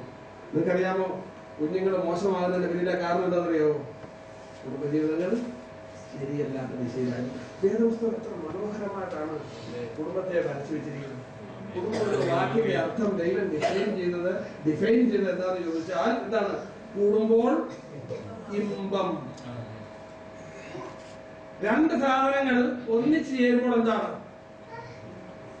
ഏറ്റവും സോഡിയവും ക്ലോറൈഡും ഉള്ള 2 സാധനം. അത് 2 വിനാശകരിയാണ് അല്ലെ? സോഡിയം കുഴപ്പക്കാരനാണ്, ക്ലോറിനും കുഴപ്പക്കാരനാണ്, ക്ലോറിന്റെ സംയുക്തങ്ങൾ കുഴപ്പക്കാരാണ്. പക്ഷെ സോഡിയവും ക്ലോറൈഡും അങ്ങോട്ട് ചേരേണ്ട പോലെ ആ അനുപാതത്തിൽ ചേർന്ന സംയുക്തം കോമ്പൗണ്ട് ആയി കഴിയുമ്പോൾ ആ സാധനം കൊള്ളാവോ? അതില്ലാതെ ഒരു വാറ്റ് ആഹാരം അതിലോട്ട് ഇറങ്ങുമോ? സോഡിയം ക്ലോറൈഡ് വേണ്ട പോലെ അത് യുണൈറ്റഡ് ആവുകയാണെങ്കിൽ ഒന്നും ചേരാമെങ്കിൽ ഏറ്റവും മനോഹരമായ കറിയിപ്പായിട്ടത്. അതുപോലെ ഒരു പുരുഷനും സ്ത്രീയും ദൈവവചനപ്രകാരം ഉള്ള ആ ഫോർമുല പ്രകാരം എന്ത് ചെയ്യണം? ഫോർമുല വളരെ അറിയാം. കെമിസ്ട്രി പഠിച്ച കുഞ്ഞുങ്ങൾക്ക് അറിയാം. എന്റെ ഫോർമുലയുണ്ട് അല്ലേ? ആ ഫോർമുല പ്രകാരം ഇത് ഒന്നിച്ചു കഴിഞ്ഞാൽ എന്തായിട്ട് മാറും? അല്ലെ? നമുക്കറിയാം പൊട്ടാസ്യം സൈനൈഡ് എന്ന് പറയുന്ന സാധനം ഭയങ്കരമായ വിഷമാണ്. രണ്ട് വ്യത്യസ്ത വസ്തുക്കളാണ്. അത് രണ്ടായിട്ട് വെച്ച് കഴിഞ്ഞാൽ വല്ല കുഴപ്പമുണ്ടോ? പൊട്ടാസ്യം വല്ല കുഴപ്പമുള്ള സാധനമാണ്? ഒരു കുഴപ്പമില്ല. പക്ഷെ അത് പൊട്ടാസ്യം സൈനൈഡ് ആയി കഴിയുമ്പോഴോ നാക്കത്തൊക്കെ അന്നേരം മരിച്ചു. ഇതുപോലെ കുടുംബജീവിതത്തില് അല്ലേ, ചന്ദ്രനും സുലേഖയുമായിട്ട് രണ്ടായിട്ട് ജീവിച്ചിരുന്നെങ്കിൽ ദൈവത്തിനാ വിളിച്ചത്. ചന്ദ്രനും സുലേഖയും ചേർന്ന് ചന്ദ്രലേഖയാകാൻ വിളിച്ചതാണ്. എന്തായാലും പറഞ്ഞത് ഒന്നായി തീരാൻ. അപ്പൊ ഇപ്പൊ എങ്ങനെയാണ്? അങ്ങനെ വേറെ വേറെ ആയിരുന്നു, കുഴപ്പമില്ലായിരുന്നു. ഇത് രണ്ടുകൂടെ കൂടി ഒന്നിനും കുളത്തില്ലാതെ 3-4 പിള്ളേരുമായി നാടിനും പ്രശ്നം, വീടിനും പ്രശ്നം, പോലീസിനും കോടതിക്കും പ്രശ്നം, തലവേദനയോട് തലവേദന. ഇതുകൊണ്ട് ഇത് കൂടിച്ചേർന്ന് ഒരു നാളെ സ്വസ്ഥത ഉണ്ടായിട്ടില്ല. എന്നും വീട്ടിൽ തല്ല്, കൊട്ട്, പെട്ട്, നാട്ടുകാർക്ക് പ്രശ്നം, എന്തോ ഒരു വിഷയം, കൗൺസിൽ ചെയ്യുന്നവർക്ക് വിഷയം, വാസ്തുവിന്റെ വിഷയം, ഇതിന്റെ കാരണം ഞാൻ പറഞ്ഞു വരുന്നത് എന്താണ്? എന്താണ് ഈ വ്യസനത്തിന് കാരണം? അനർത്ഥം വൃത്തനെ കൊല്ലുന്നു. അനർത്ഥം വൃത്തനെ. എന്നാൽ ഇദ്ദേഹം ദൈവത്തോട് ചോദിച്ചു വാങ്ങിച്ചു. അനർത്ഥം എനിക്ക് വ്യസന കാരണം ആര് കൂടെ ഇരിക്കണം? നിന്റെ കൈ എന്നോട് കൂടെ ഇരുന്ന്. എന്താണ് ദൈവ സാന്നിധ്യത്തിന്റെ മറവിൽ നിന്റെ ആലയത്തിൽ വാതിൽ കാവൽക്കാരനായിരിക്കുന്നത് ദൈവവചനവുമായി ദൈവ സംസർഗവുമായി സമരസപ്പെട്ട് ദൈവത്തോട് ചേർന്ന് ജീവിക്കുവാനായിട്ട് ആരാഗ്രഹിച്ചു? ഈ മനുഷ്യൻ അവൻ അപേക്ഷിച്ചതിനെ അവനെ ദൈവം അനുഗ്രഹിക്കുന്ന ജീവിതം. പ്രിയപ്പെട്ടവരെ, ഇന്ന് അനർത്ഥം അനേകരെ എന്ത് ചെയ്തുകൊണ്ടിരിക്കുകയാണ്? കൊല്ലുകയാണ്. കാരണം ഞാനിങ്ങനെ പറയാം, നമ്മൾ ഏറ്റവും കൂടുതൽ സ്നേഹിക്കുന്ന പെറ്റ് ചെയ്യുന്ന എന്തിനാണെന്നറിയാം? നമ്മുടെ ദുഃഖ സ്വഭാവങ്ങൾ. ഞാൻ നിങ്ങളോട് ചോദിക്കട്ടെ, ഇത് ഞാൻ ചോദിക്കുമ്പോൾ എന്നെ തെറ്റിദ്ധരിക്കുന്ന വിഷമം തോന്നുന്നുണ്ട്. നിങ്ങളുടെ പ്രാർത്ഥനകൾ ഓരോ ദിവസവും നിങ്ങളുടെ സ്വഭാവങ്ങളിലെ ചില പ്രത്യേക തീവ്ര ഭാവങ്ങൾക്കെതിരെ അത് മാറ്റി തരണമേ എന്ന് പ്രാർത്ഥിക്കുന്നവർ എത്ര പേരുണ്ട്? ഒന്ന് കൈകൊടുക്കും. ഇത്രയും പേരെ ഓർത്ത് മറ്റുള്ളവരെ ഓർത്ത് വീണ്ടും ദൈവത്തിന് നന്ദി പറയുകയും മറ്റുള്ളവർ ഇത് കേട്ട് കഴിഞ്ഞപ്പോൾ പ്രാർത്ഥന എങ്ങനെ ചെയ്യണം? ഡൈവേർട്ട് ചെയ്ത് എഫക്റ്റീവ് പ്രയറായിട്ട് ഞാൻ നിങ്ങളുണ്ട്. ബാക്കി ഞാൻ വീണ്ടും ഓർമ്മിക്കാം. പ്രാർത്ഥന സർവ്വലോകവും നേടാൻ വേണ്ടിയുള്ള കാര്യം ഒരു മുഖാന്തരം ആണോ? അല്ല. ആഗ്രഹിക്കുന്ന എല്ലാം ജീവിതത്തോട് വരാൻ വേണ്ടിയാ. ദൈവത്തോട് ചോദിക്കാം, നല്ല ആഗ്രഹങ്ങൾ എനിക്ക്. അങ്ങനെ നമ്മൾ പ്രാർത്ഥിച്ചു കഴിഞ്ഞാൽ നമ്മൾ ആരായിട്ട് മാറുന്നറിയാം? കർത്താവിന്റെ നല്ല വേലക്കാരൻ, കർത്താവിനെ സ്നേഹിക്കുന്നത്, കർത്താവിനെ പ്രയോജനപ്പെടുന്ന കാര്യം. നല്ല ആഗ്രഹം എന്ന് പറഞ്ഞാൽ ഉടനെ കർത്താവിൻ ചെയ്യും. ശരി, നീ എന്നെ മഹത്വപ്പെടുത്തിക്കും, നീ എന്നെ അല്പം കൊണ്ടാകട്ടെ അധികം കൊണ്ടാകട്ടെ നീ എന്നെ മഹത്വപ്പെടുത്തിക്കും. ദൈവത്തോട് നല്ല ആഗ്രഹം ചോദിച്ചാൽ ദൈവ മഹത്വത്തിനുള്ള ആഗ്രഹങ്ങൾ. ഞാൻ ചോദിച്ചത് നമ്മുടെ കർത്താവായ യേശു ക്രിസ്തു ജീവിച്ചതിലും വലിയ സ്റ്റാൻഡേർഡ് ജീവിക്കാനാണ് ഇന്ന് പല വിശ്വാസികളും ആഗ്രഹിക്കുന്നത്, അല്ലേ? പക്ഷേ കർത്താവായ യേശു ക്രിസ്തു ജീവിച്ച സ്റ്റാൻഡേർഡ് മതി. ഗുരുവിനെ പോലെ ആകുന്നത് സഫിഷ്യന്റ് ഫോർ എ ഡിസൈപ്പിൾ. ഒരു ഡിസൈപ്പിൾ അത്രയും മതി, അത്രയും ആകുന്നത് മതി എന്ന് കർത്താവ്. പക്ഷെ നമുക്ക് പറയുന്നതാണ്, നമ്മൾ പറയുന്നത് എന്താണ്? കർത്താവിനേക്കാളൊക്കെ ഇതേ നിലയിൽ ആയിരിക്കുന്ന കാര്യങ്ങളെന്നുള്ളത് നമ്മുടെ പ്രാർത്ഥന പലപ്പോഴും നമുക്കാണ്. പ്രിയപ്പെട്ടവരെ, കർത്താവിനെ പോലെയാണ്. കർത്താവിന്റെ സ്വഭാവത്തിന്റെ ഏറ്റവും അടിസ്ഥാനം എന്താണ്? പാപം ഒഴികെ ഈ ലോകത്തിൽ അനേക സംഭവങ്ങളിൽ പരിഹരിക്കുന്നു. ഞാൻ പറയാം, നിങ്ങളോട് ചോദിക്കാം, ദൈവം നമ്മളെ രൂപപ്പെടുത്താനുണ്ട്. ഒരു പക്ഷേ ഞാൻ നിങ്ങളോട് അടുത്ത ദിവസം ചെയ്യുന്ന പ്രസംഗം നിങ്ങൾക്ക് അത് മനസ്സിലാക്കാനായിട്ട് സഹായിക്കുമെന്ന് ഞാൻ വിചാരിക്കുന്നു. ദൈവ ക്രിസ്തുവേശുവിനെ പോലെ ആകുവാനായിട്ടാണ് നമ്മളെ സംബന്ധിച്ചുള്ള ദൈവത്തിന്റെ മുൻ നിർണ്ണയം. വിളിക്കപ്പെട്ട ഓരോരുത്തരെ സംബന്ധിച്ചും യേശുവിനെ പോലെ ആകാനുള്ള പരമ ഉദ്ദേശനായിട്ടാണ് ദൈവം നമ്മളെ വിളിച്ചവരെ നീതീകരിച്ചു. എന്ത് ചെയ്യുന്നു? നീതീകരിച്ചവരെ തേജസ്കരിച്ചിരിക്കുന്നു. തേജസ്കരണത്തിന്റെ പാതയിൽ നമ്മളെ തേജസ്കരിക്കുവാനായി ദൈവം അനേക സാഹചര്യങ്ങൾ ഒരുക്കും. അതൊരു പക്ഷേ നമ്മുടെ ജഡത്തിന് ഇഷ്ടപ്പെട്ടു. പക്ഷെ മൂർച്ചയേറിയ നല്ല ആയുധങ്ങൾ, നമ്മളെ ഷെയ്പ്പ് ചെയ്യുന്ന ആയുധങ്ങളാണ് ജീവിത സാഹചര്യം. ചിലപ്പോൾ മരുക്കമില്ലാത്ത ഭാര്യയുടെ കൂടെ ജീവിക്കുന്ന ചില സഹോദരന്മാരിരിക്കുന്നു. എന്നിട്ട് വന്നിട്ട് ഞങ്ങൾ ഒരുമിച്ചിരുന്ന കാര്യം എന്താ സഹോദര എന്തായാലും അവളെന്നെ എല്ലാവരുടെയും കേട്ട് വെച്ച് ആ പേര് വിളിച്ചു. അല്ലെ എന്നെ ഇന്നലെ വഴിയിൽ വെച്ച് അവൾ വളരെ ഇൻസൾട്ട് ചെയ്തു പരസ്യമായ സ്ഥലത്ത്. ചില ഭാര്യമാരുടെ കാര്യം എനിക്ക് ആ ഭർത്താവ് ചില സമയത്ത് അത് പറയുമ്പോൾ എനിക്ക് അവരോട് സമാധാനം പറഞ്ഞു കൊടുക്കുവാൻ എന്റെ വായിൽ വാക്ക് വരുന്നത്. ഞാൻ സത്യം പറഞ്ഞാൽ ഒരു മനുഷ്യൻ പകച്ചു പോകുന്ന രീതിയിലാണ് ചില ഭാര്യമാർ ഭർത്താക്കന്മാരോട് പെരുമാറും. ചില ഭർത്താക്കന്മാർ ഭാര്യമാരോടും പെരുമാറും. വലിയ കഠിനമായ സാഹചര്യം. പക്ഷേ ഞാൻ അവരോട് പറയും, ഞാൻ സമീപനം എനിക്കറിയാൻ കാര്യങ്ങളുടെ ഉത്തരം ഞാൻ അവരോട് പറയും, ദൈവത്തെ സ്നേഹിക്കുന്നവർക്ക് നിർണയപ്രകാരം വിളിക്കപ്പെട്ടവർക്ക് തന്നെ സകലവും. ആ സകലവും എന്ന് പറയുന്ന സാധനം എടുത്ത് എക്സ്പോസ് ചെയ്യും റോമാലേഖനത്തിൽ. സകലം സകലം അതിനകത്ത് ഇതില്ലേ സഹോദരൻ? സഹോദരൻ ആ സകലം എന്ന് പറയുന്നത് ദൈവം ഉദ്ദേശിച്ചിട്ടില്ല സഹോദരൻ. ഓ ശരിയാണ് സഹോദരൻ. പ്രേസലോടൊപ്പം പ്രാർത്ഥിക്കും, സമാധാനത്തോടെ പോകും. ആ സഹോദരന്മാരൊക്കെയാണ് ആരെ പോലെ ആകുന്നത്. ഒടുക്കം ദൈവത്തിന്റെ നിർണയം സാധിക്കും. എന്താണ്? യേശുവിനെ പോലെ ആകുവാൻ. ഇതാണ് നമ്മുടെ വിളിയുടെ ഉദ്ദേശം. എന്താണ്? യേശുവിനെ പോലെയാണ്. യേശു സ്വഭാവങ്ങൾ, ക്യാരക്ടർ, ദൈവപുത്രന്റെ ക്യാരക്ടർ. ഗോഡ്ലിനെസ് എന്ന വാക്കിന്റെ അർത്ഥം ദൈവഭക്തി എന്ന് പറഞ്ഞാൽ ഗോഡ് ലൈക്നെസ് എന്നാണ്, എന്ന് പറഞ്ഞാൽ ക്രൈസ്റ്റ് ലൈക്നെസ് എന്നാണ്. എന്താണ്? ക്രൈസ്തുവിന്റെ ഒരു ഇമേജ് ആയിട്ട് മാറുവാനാണ് നമ്മളെ ആക്കി വെച്ചിരിക്കുന്നത്. ഈ അറിവാണ് നമ്മളെ ആനന്ദിപ്പിക്കേണ്ടത്. നമ്മൾ എന്തെല്ലാം കാണിച്ചാലും പണ്ടാറോ പറഞ്ഞു ഓടിയാൽ എവിടെ വരെ ഓടും?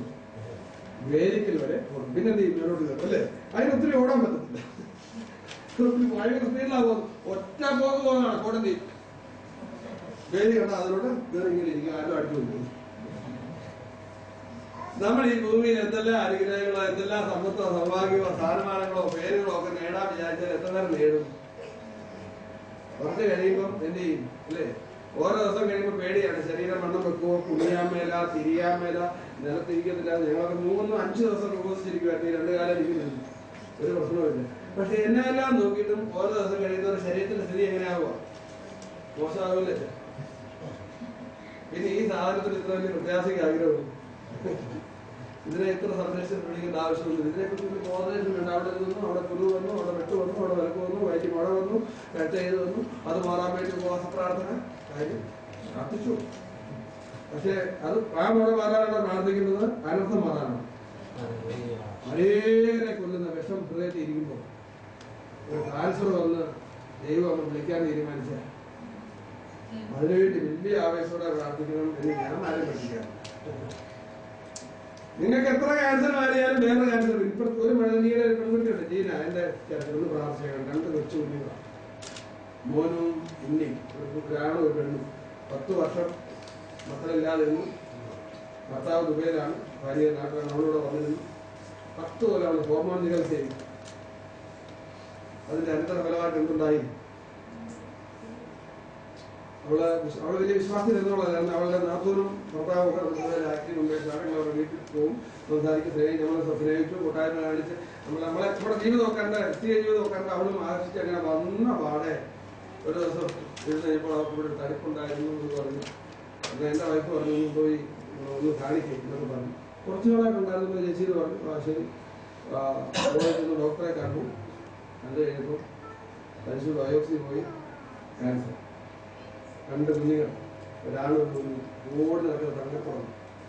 എന്ത് പറയാമോ? ഞങ്ങൾ കണ്ണിനോടെ പ്രാർത്ഥിച്ചു, ധാരാളം പ്രാർത്ഥിച്ചു. അവർക്ക് ട്രീറ്റ്മെന്റ് കഴിഞ്ഞ് തിരിച്ചു വന്നു, എല്ലാം മാറി, കീമോ എല്ലാം ചെയ്തു വന്നു, എല്ലാം കഴിഞ്ഞ് മുടി പോയി, മുടി വന്നു. സുന്ദരിയായ പെൺകുട്ടിയാണ്. മുടിയൊക്കെ വന്നു, മുടിയൊക്കെ പോയി. അവള് ആ ഭാഗത്തോടൊക്കെ അവള് ശരിക്കും അവള് ഇഗ്രി ചെയ്ത് പോയി. ഈ അടുത്ത ദിവസം ഞാൻ പോരുന്നതിന് മുമ്പ് 2ാം ഘട്ടം എല്ലിൻ്റെ ഇവിടെ തലപ്പ് വന്നു. അവിടെ ഇവിടെ മുഴുവൻ കയറി, ശരീരം മുഴുവൻ ട്രെയിനിങ് മരണം മാത്രം. ഞാൻ അവളെ ആശ്വസിപ്പിച്ചിട്ടാണ് പോകുന്നത്. അവളെ പറഞ്ഞു, എന്നോട് വെറുതെ എന്നെ കാണുന്നത് ചെറിയൊരു സങ്കടമാണ്. ഞാൻ 1 മാസം ഇവിടെ ആയിപ്പോയി. അവളവിടെ വീട്ടിലോട്ട് പോകേണ്ടി വന്നു. എനിക്ക് കാണാൻ പറ്റില്ല. കൂടുതൽ ഞാൻ ഈ പോലീസ് പെട്ടെന്നായിരുന്നു, ഓർക്കാപ്പെട്ട പെട്ടെന്ന് പറഞ്ഞതുപോലെ ഈ വിസ ടിക്കറ്റ് ഇന്ന എടുക്കാനാണ്. എനിക്കവിടെ കാണാൻ പറ്റിയില്ല. പക്ഷെ ഞാൻ അവളോട് പറഞ്ഞു, അവളെ വിശ്വാസം അടുത്ത ഞാൻ പറഞ്ഞു, മോളെ നീ പേടിക്കണ്ട, നിന്നെ കാത്ത് ഒരു മനോഹരമായ വീടും ഏറ്റവും നിന്നെ സ്നേഹിക്കുന്ന, നിന്നെ അടുത്തറിയുന്ന, നിന്നെ ആഴത്തിൽ സ്നേഹിക്കുന്ന, ഒരിക്കലും സ്നേഹം നഷ്ടപ്പെടാത്ത നിന്റെ അരുമയായ കർത്താവ് നിന്നെ ചേർത്തു. ഞാൻ അവളോട് നേരെ മുഖത്ത് നോക്കുക, ഒന്നും പേടിക്കണ്ട, ഞങ്ങളൊക്കെ അങ്ങനെ നമുക്കെല്ലാം അവിടെ വെച്ചു ഞങ്ങളൊക്കെ വരും. ഞാൻ എപ്പോഴും പറയുമ്പോൾ ഞാൻ എന്നെ കുറിച്ച് പറയും, നമ്മളൊക്കെ ഈ നടക്കുന്നത് ഏത് നിമിഷവും എന്ത് സംഭവിക്കാവുന്ന ഒരു ശരീരത്തിലാണ് ഞാൻ ജീവിക്കുന്നത്. അതുകൊണ്ട് ഈ ശരീരത്തിലും ഈ ലോകത്തിനും കരുതേണ്ട കാര്യമില്ല. നമ്മുടെ ലക്ഷ്യം എന്തായിരിക്കണം? ഒരു അപ്പോകാലിപ്റ്റിക് മൈൻഡ് സെറ്റ്. അതിനെക്കുറിച്ച് ഞാൻ പറഞ്ഞതാണ്. അപ്പോകാലിപ്റ്റിക് മൈൻഡ് സെറ്റ് എന്താണത്? ഒരു ഭാവി കാല പ്രതീക്ഷ, കർത്താവിന്റെ മടങ്ങി വരവിനെ സംബന്ധിക്കുന്നതാണ് അപ്പോകാലിപ്സ് എന്ന് പറയുന്ന വാക്ക്. ലീഗുവാക്കാം. അപ്പൊ കർത്താവിന്റെ വരവ് സംബന്ധിക്കുന്ന ആ പാക്കേജിനെ ജീവിത ലക്ഷ്യമാക്കി ഒരു അപ്പോകാലിപ്റ്റിക് മൈൻഡ് സെറ്റിൽ ജീവിക്കുവാനായിട്ട് നാം ശ്രദ്ധിച്ചാൽ ഇതൊന്നും പറ്റില്ല. അപ്പൊ തന്നെ പൗലോസിന് അപ്പോകാലിപ്റ്റിക് മൈൻഡ് സെറ്റ് എന്താണ് എപ്പോഴും പറഞ്ഞുകൊണ്ടിരിക്കുന്നത്? നമ്മുടെ കർത്താവിന് അപ്പോകാലിപ്റ്റിക് മൈൻഡ് സെറ്റ് എന്താണ്? ഞാൻ മരിക്കും, ഉപദ്രവിക്കും, ഉപദ്രവമേക്കും, തുപ്പും, അടിക്കും, മുറിക്കും, എന്നെ മൂപ്പന്മാരും ശാസ്ത്രിമാരും എല്ലാവരും കൂടെ കൂടി ചെന്ന് യെരൂശലേമിൽ ചെന്ന് ചെയ്യും, കൊല്ലും, ഞാൻ മരിക്കും, അടക്കൂടെ ഉയർത്തെഴുന്നേൽക്കുകയും ചെയ്യും. അതായിരുന്നു അവന്റെ മൈൻഡ് സെറ്റ്. മരണത്തെ എപ്പോഴും മുന്നേ കണ്ട് കർത്താവ് ജീവിച്ചു. അപ്പൊ തന്നെ പൗലോസ് എങ്ങനെയാ ജീവിച്ചത്? എന്റെ കർത്താവ് മടങ്ങി വരും. എത്ര ഭാഗത്താണ് എഴുതിയിരിക്കുന്നത്? നാം എല്ലാവരും രൂപാന്തരപ്പെടും. അത് പറയുമ്പോ 7 നാക്കായിരുന്നു പൗലോസ്. പൗലോസ് എന്താ പറയുന്നത്? നാം എല്ലാവരും ആഹളം ധനിക്കും, അല്ലേ?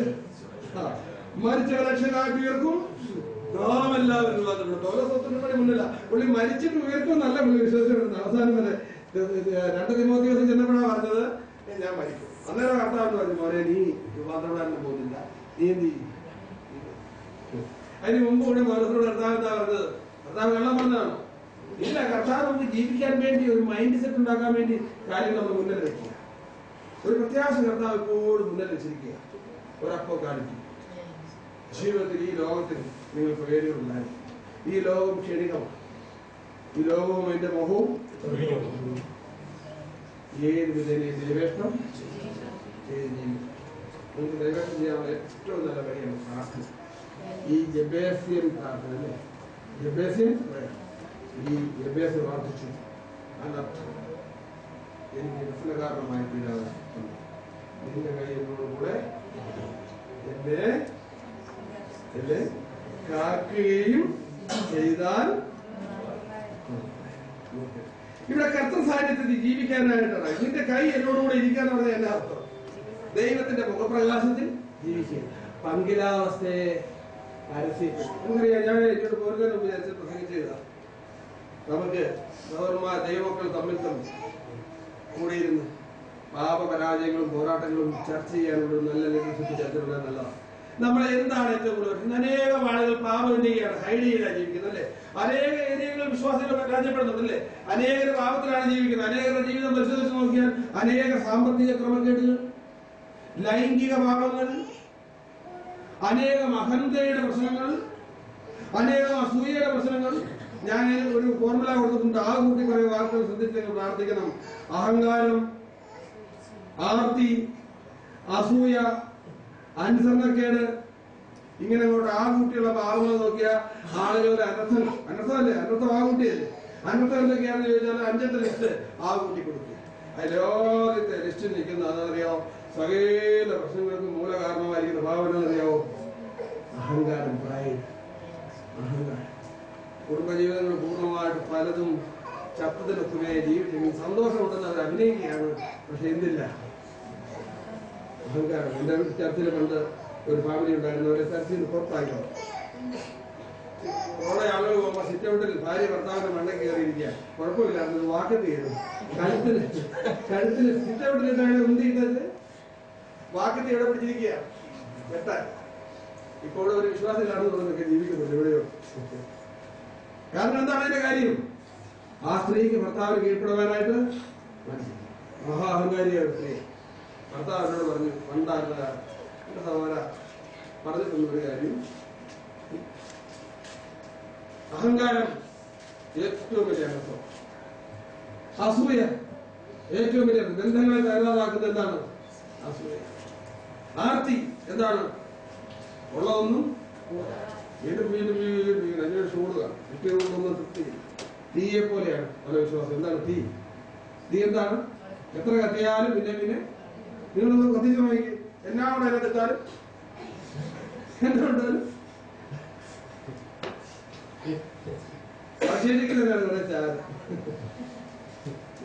ആർത്തിയ ഉള്ളതുകൊണ്ട് ജീവിക്കുവാൻ ദൈവമാക്കിയിരിക്കുന്നത്. അപ്പൊ നമുക്ക് ഈ പറഞ്ഞ മുഴുവൻ കാര്യങ്ങളും ദൈവജനം പഠിച്ചാൽ നമുക്ക് മനസ്സിലാക്കാം. അതുകൊണ്ടാണ് നിന്റെ കൈ എന്നോട് ഇവിടെ നടത്തുക എന്ന് പറഞ്ഞ അർത്ഥം. ദൈവത്തിന്റെ ഇന്നത്തെ കൈ എന്ന് പറഞ്ഞ വചനം. ദൈവം നമുക്ക് വചനം നൽകിയിരിക്കുക. എന്താണ്? ബാലൻ തന്നെ നടപ്പിനെ നിർമ്മലമാക്കുന്നത് എങ്ങനെ? ബാക്കി പറയാൻ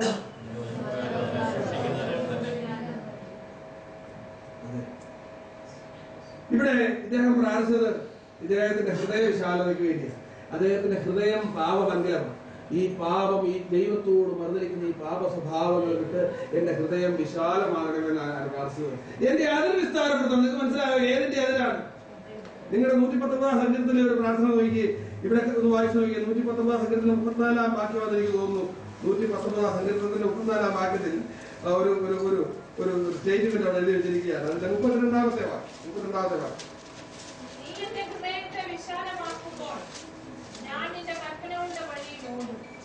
എന്റെ പ്രിയപ്പെട്ടവർ, ഇത് വേണ്ടേ? ഇവിടെ തുടങ്ങിയപ്പോ തൊട്ടായ സാവുചാരൊക്കെ ഇവിടെ നിന്ന് ആദ്യം ലീഡ് ചെയ്തപ്പോ പറഞ്ഞറിയോ, വചനം കേൾക്കുക മാത്രം ചെയ്ത് അല്ലേ? എല്ലാരും ആമേൻ പറഞ്ഞത് ഞാൻ കേട്ടോണ്ടിരുന്നു. വചനം കേൾക്കുക മാത്രം ചെയ്ത് ശ്രദ്ധിക്കുന്നവരെ ഈ കേൾക്കുന്ന വചനത്താണ് അനുഗ്രഹിക്കപ്പെട്ടത്. പ്രിയപ്പെട്ടവരെ, ഈ പ്രിയപ്പെട്ട ജബേസ് സഹോദരനെയാണ് ആഗ്രഹിച്ചത്. അതിന് വിസ്താരപ്പെടുത്തുക. അതിന് പണ്ടാരോ പ്രസംഗിക്കുന്നത് കേട്ടായിരുന്നു, ഏക്കർ പോരാ, ഇനി വീണ്ടും വീണ്ടും അയൽവക്കക്കാരന്റെ സ്ഥലവും കൂടെ എനിക്ക് വാങ്ങിക്കണം. ജബേസ് പ്രാർത്ഥിച്ചവരെ പ്രാർത്ഥിച്ച് എന്ത് ചെയ്യണം? അടുത്തുള്ളവരെ മലബാറിന് പറഞ്ഞു വിടണം. അവിടെ 2-2.5 ഏക്കർ സ്ഥലം അപ്പുറത്തുണ്ട്. അതൊക്കെ കഴിയുമ്പോൾ എന്ത് ചെയ്യും? എന്റെ അതിന് വിശാലമാക്കും. ദൈവമക്കളെ, നിങ്ങൾ പ്രാർത്ഥിച്ചാൽ അയൽവക്കത്തെ പോലെ ഇവിടെ വിടാം, മലബാറിന് വിടാം. ഇങ്ങനെ ദിവസം പ്രസംഗിക്കുന്നു. പക്ഷെ ജബേസ് ആരുടെ സ്ഥലം മേടിക്കുന്ന കാര്യമൊന്നാണ്. ഇവിടെ സ്ഥലത്തെ കുറിച്ച് ഒന്നും പറയുന്നു. എന്തെങ്കിലും സ്ഥലം മേടിച്ചു കൂടുന്നത് മാന്യനാണെന്ന് പറയുന്ന ഒരു ദൈവത്തിന് എനിക്ക് വേണം. സ്ഥലം മേടിച്ചു കൂടുന്നത് അനുഗ്രഹം എന്ന് പറയുന്ന ദൈവത്തെ ആരാധിക്കാൻ എന്നെ കിട്ടത്തില്ല. ഞാൻ പറയാം, അതായത് ദൈവം പാലോ അശ്വരായോ അല്ലേ, അങ്ങനെയുള്ള ദൈവം. നമ്മുടെ കർത്താവിന് അറിയാം ഈ ലോകത്തൊരു ഒന്നും ഒരു നന്മയും. നമ്മുടെ കർത്താവ് ഇതിനെ ശപിച്ചതാണ് അല്ലേ? നീ നിമിത്തം ഭൂമി നമുക്ക് വിടാം. നമ്മൾ അതിനത്ര കാരണക്കാരല്ലേ? നമ്മുടെ അവശേഷിക്കുന്ന ഭാഗങ്ങളൊക്കെ എടുത്തു നോക്കിയെന്ന് പറഞ്ഞ ആ കൂട്ടിയുള്ളത് അത് ശാപമല്ലേ? വീടിന് ശാപമല്ലേ? കരയ്ക്ക് ശാപമല്ലേ? പള്ളിക്ക് ശാപമല്ലേ? അത് നമ്മൾ അംഗീകരിക്കണം പ്രിയപ്പെട്ടവരെ. ദൈവസന്നിധിയിൽ അത് അംഗീകരിക്കുമ്പോ ദൈവം നമ്മുടെ അതിർത്തി വിസ്താരം. ഹൃദയമാണ് വിശാലമാകുന്നത്. ഹൃദയം വിശാലമാകുമ്പോൾ എല്ലാവരെയും ഉൾക്കൊള്ളാൻ പറ്റും. കടയിലൊരു ആശ്വസിക്കുന്നത് എന്താണ്? ദരിദ്രന്മാർക്ക് സുവിശേഷങ്ങൾ കൊടുക്കാൻ പറ്റും. കർത്താവ് പറഞ്ഞു, ഞാൻ വന്നേക്കുന്നത് എന്തിനാണ്? ദരിദ്രന്മാരോട് സുവിശേഷം അറിയിക്കാൻ. യഹോവയായ കർത്താവ് എന്നെ അഭിഷേകം ചെയ്തിരിക്കാൻ, അവന്റെ ആത്മാവിന്റെ മേലുണ്ട്, പലരും ഇത് പരിശുദ്ധാത്മാവുണ്ട് എന്ന് പറഞ്ഞ എന്തിനു വേണ്ടിയാണ്? അയൽവക്കക്കാരനെ മലബാറിനെ വിടാൻ വേണ്ടി യഹോവയുടെ ആത്മാവ് പലരുടെതാണ്. ദരിദ്രന്മാർ സുവിശേഷം അറിയിക്കും. തകർന്നിരിക്കുന്നവരെ ആശ്വസിപ്പിക്കും. പീഡിതന്മാർക്ക് ബദ്ധന്മാരെ വിടുവിച്ചയക്കും. അമ്മിക്കയറുകൾ പൊട്ടിക്കുക, എല്ലാ അടിമതങ്ങളും തകർക്കുക. ഇതാണ് ക്രിസ്തുയേശുവിന്റെ സന്ദേശം. നഷ്ടപ്പെട്ടവരെ അന്വേഷണം അങ്ങോട്ട് വേദനയിലിരിക്കുന്നവർ, സങ്കടത്തിലിരിക്കുന്നവരെ ആശ്വസിപ്പിക്കും. അവരെ ജീവിതത്തിന്റെ മുഖ്യധാരയിലേക്ക്, ക്രിസ്തീയ ജീവിതത്തിന്റെ അനുഗ്രഹവാദത്തിലേക്ക് അവരെ കൂട്ടിക്കൊണ്ടു. ഇതാണ് ഒരു കർത്താവ് ചോദിക്കും, എന്ത് ചെയ്യും? അയ്യോ, അത് 100 ഏക്കർ ഉണ്ടായിരുന്നല്ലോ, അതവിടെ കിടക്കുവാണല്ലോ. ഇത്രയും നാൾ സമ്പാദിച്ചത് എന്താണ്? ഇത്രയും നാൾ എന്താ നേടിയെടുത്തത്? കുറെ ഏക്കറും കുറെ കാറും ഒക്കെ സമ്പാദിച്ചെടുത്തിട്ടുണ്ട്. അതെന്ത് ചെയ്യും? അയ്യോ, നീ സമ്പാദിച്ചതിന് കർത്താവ് ചോദിച്ചപ്പോ പറയാ, എവിടെയാത്? നിന്റെ മക്കൾ അനുഭവിക്കുക. ഇത് തന്നെയാണ് ലാസറിന്റെ ഉപമിക്കാത്ത ധനവാനും പറയുന്നത്. അവരെല്ലാവരും ഒന്ന് താഴെ ഞാനുണ്ടാക്കിയ ബാർ ഹോട്ടലും മന്ത്രിമാരും ഉദ്ഘാടനം ചെയ്തു അല്ലേ? ഓ, അത് എല്ലാക്കാരും മെത്രാന്മാരോടൊക്കെ നല്ല പിടിയായിരുന്നു. മരിച്ചു കഴിഞ്ഞപ്പോൾ മെത്രാന്മാർ വന്നാണ് എന്ത് ചെയ്തത്?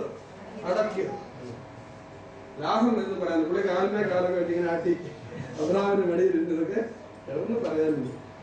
പ്രിയപ്പെട്ടവരെ, ഈ ഭൂമിയില് ഇവിടെ എന്തെങ്കിലും ഉണ്ടാക്കിയ ഇതൊന്നും പോകാനായിട്ട് പ്രാർത്ഥനയും കൃത്യതയും എന്ത് വേണ്ടിയായിരിക്കണം? പറയണം. കർത്താവ് ചോദിക്കുമെന്ന് വേണമെങ്കിൽ അതായത് നമ്മളൊന്ന് കാലാട്ടി കാലാട്ടം നമ്മൾ അംഗീകരിക്കാൻ പറ്റും. കർത്താവ് നിന്ന് താഴ്ന്നു നിന്നിട്ട് പാവപ്പെട്ട ഞാനും നീ എനിക്ക് തന്ന മക്കളും എന്ന് പറഞ്ഞാൽ എന്താണ്? നമ്മൾ പ്രാർത്ഥിച്ച് തീർച്ചയായിട്ടും പറഞ്ഞ് പഠിപ്പിച്ച് നടത്തിയ കുറെ ആളുകൾ ഈ 5 വൻകരയിൽ എവിടെയൊക്കെ ഇതുകൊണ്ടാകുന്നു പോകും. നമ്മളത് പോവാ. കുറെ ആര് പോരും ഈ ലോകത്തിലെ ധനം കർത്താവ് പഠിപ്പിച്ചു. എന്തിനു ഉപയോഗിക്കണം? സ്നേഹിതന്മാരെ ഉണ്ടാക്കിക്കൊള്ളുവീൻ. എന്താണ്? അനീതിയുള്ള മാമോനെ കൊണ്ട് സ്നേഹിതന്മാരെ ഉണ്ടായിക്കൊള്ളുവീൻ. അതില്ലാതെയാകുമ്പോ എന്ത് വെച്ചു അവിടെ കാണും.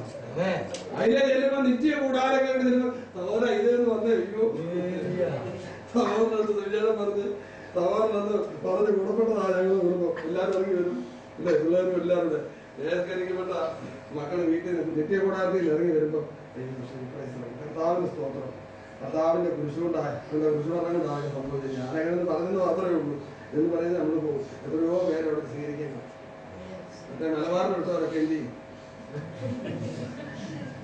ഞങ്ങൾ ഭൂതങ്ങളെ പുറത്താക്കുന്ന പരിപാടിയായിരുന്നു. ഭൂതങ്ങളെ പുറത്താക്കി വീര്യപ്രവർത്തികൾ ചെയ്തു.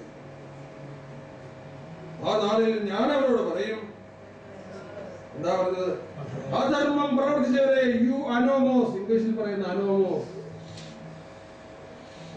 ഗ്രീക്കിൽ അനോമോസ്, നിയമ ലംഘികൾ, ഞാൻ നിങ്ങളെ ഒരു നാളും നിലനിൽക്കുന്നതിന് വേണ്ടി. മനസ്സിലായോ? നിലനിൽക്കും. ആത്മാക്കളെ നേടുന്നവൻ ബുദ്ധിമാൻ. സദസ്യമാക്കി പാടിച്ചിട്ടോ? ആത്മാക്കളെ നേടുന്നു സുവിശേഷമായിരിക്കുന്നവർ പറഞ്ഞു കൊടുത്ത് അവരെ കൃപയുടെ ചാലിലോട്ട് പിടിച്ചിറക്കി അവർക്ക് വേണ്ടി പ്രാർത്ഥിച്ച് അവരുടെ ദൈവത്തിനെ പഠിപ്പിച്ച് അവരെ വളർത്തി അവരെ പ്രോത്സാഹിപ്പിച്ച് പറപ്പിച്ചിരുന്നു. പിന്നെ അവരുടെ പറഞ്ഞ നടക്കണമെന്നില്ല. അവരെ സ്വന്തം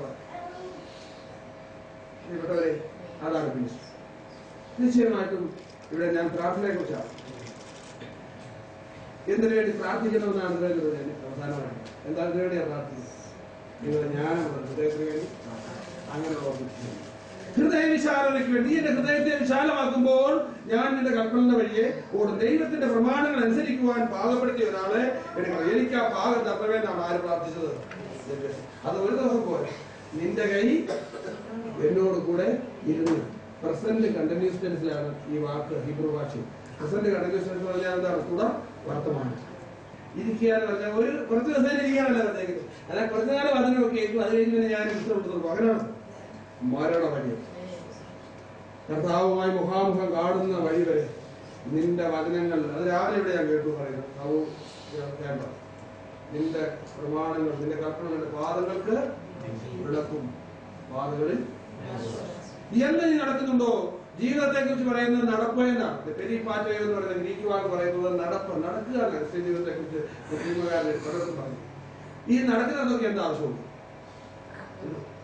ഇത് എരുമേവന് പറയായിരുന്നു, എന്റെ കാൽ അന്ധകാര പർവ്വതങ്ങളിൽ എന്ത് പറ്റാനിടയുണ്ട്? ഇടറിപ്പോകാൻ ദൈവത്തിന്റെ വെളിച്ചത്തിൽ നടക്കുവാൻ നമുക്ക് ഇടയാകട്ടെ. ഇവിടെ ബുദ്ധിമാന്മാരായതിനെ കുറിച്ച് ഞാൻ പറയാം. ശലോമോൻ പ്രാർത്ഥിച്ചു. നിങ്ങളത് ഒന്നെടുത്ത് നോക്കിയ രാജാക്കന്മാരുടെ പുസ്തകം. ഇത് പറഞ്ഞ് ഞാൻ അവസാനിപ്പിക്കുക ഈ സെഷൻ. രാജാക്കന്മാരുടെ പുസ്തകം 1 രാജാക്കന്മാർ എന്റെ 4-ാം അധ്യായത്തിൽ ശലോമോൻ ഇങ്ങനെ പ്രാർത്ഥിക്കുകയാണ്.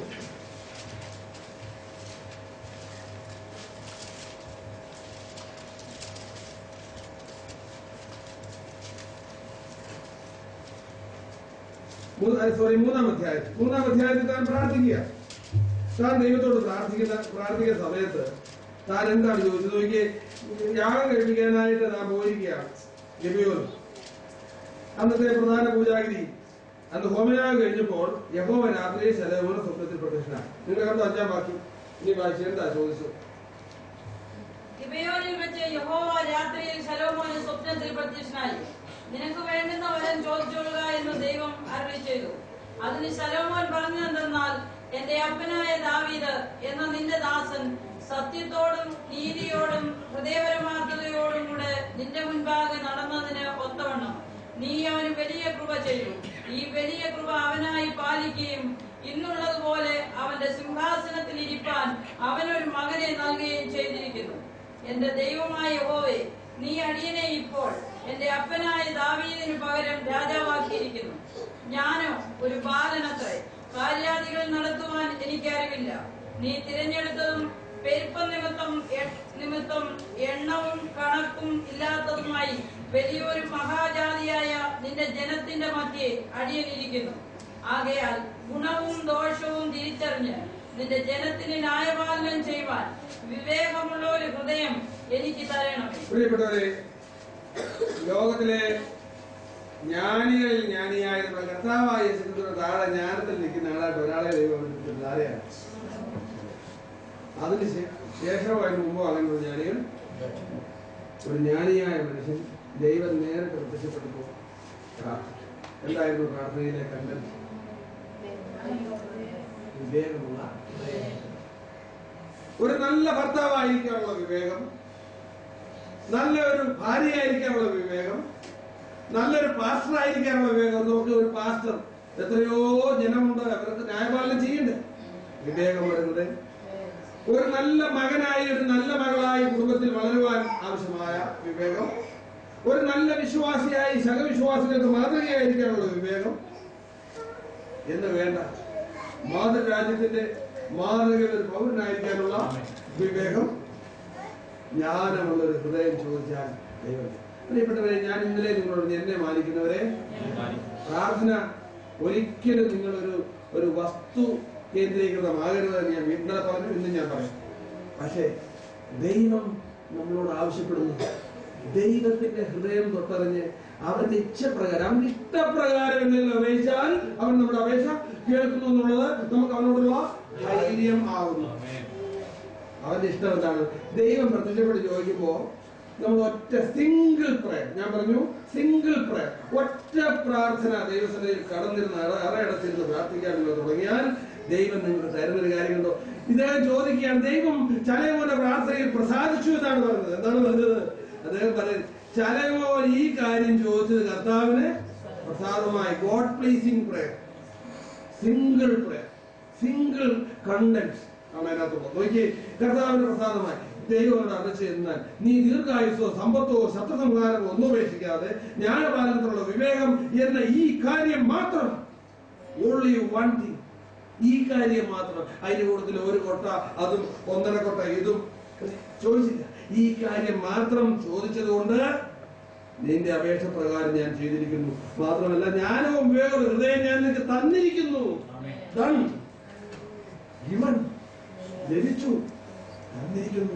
തന്നിരിക്കുന്നത് കൊണ്ട് എന്താണ് നേരിട്ട് പറയുകയാണ്. ഇതെല്ലാം കഴിഞ്ഞിട്ടൊരു കാര്യം അത് കാണുമ്പോ ഇനി ഇതേ കയറരുത്. 13-ാം വാക്യം എന്താണ്? ഇതിന് പുറകെ നീ അപേക്ഷിക്കുന്നതായ സമ്പത്തും മഹത്വവും കൂടെ ഞാൻ നിനക്ക് തന്നിരിക്കും. അത് നമ്മൾ ചോദിക്കേണ്ട ആവശ്യമുണ്ടോ? വിവേകമുള്ള ഹൃദയം ഉള്ള ആളുകൾക്ക് മഹത്വവും, എന്നെ അന്വേഷിക്കുന്ന ധനവും മാനവും പുരാതന സമ്പത്തും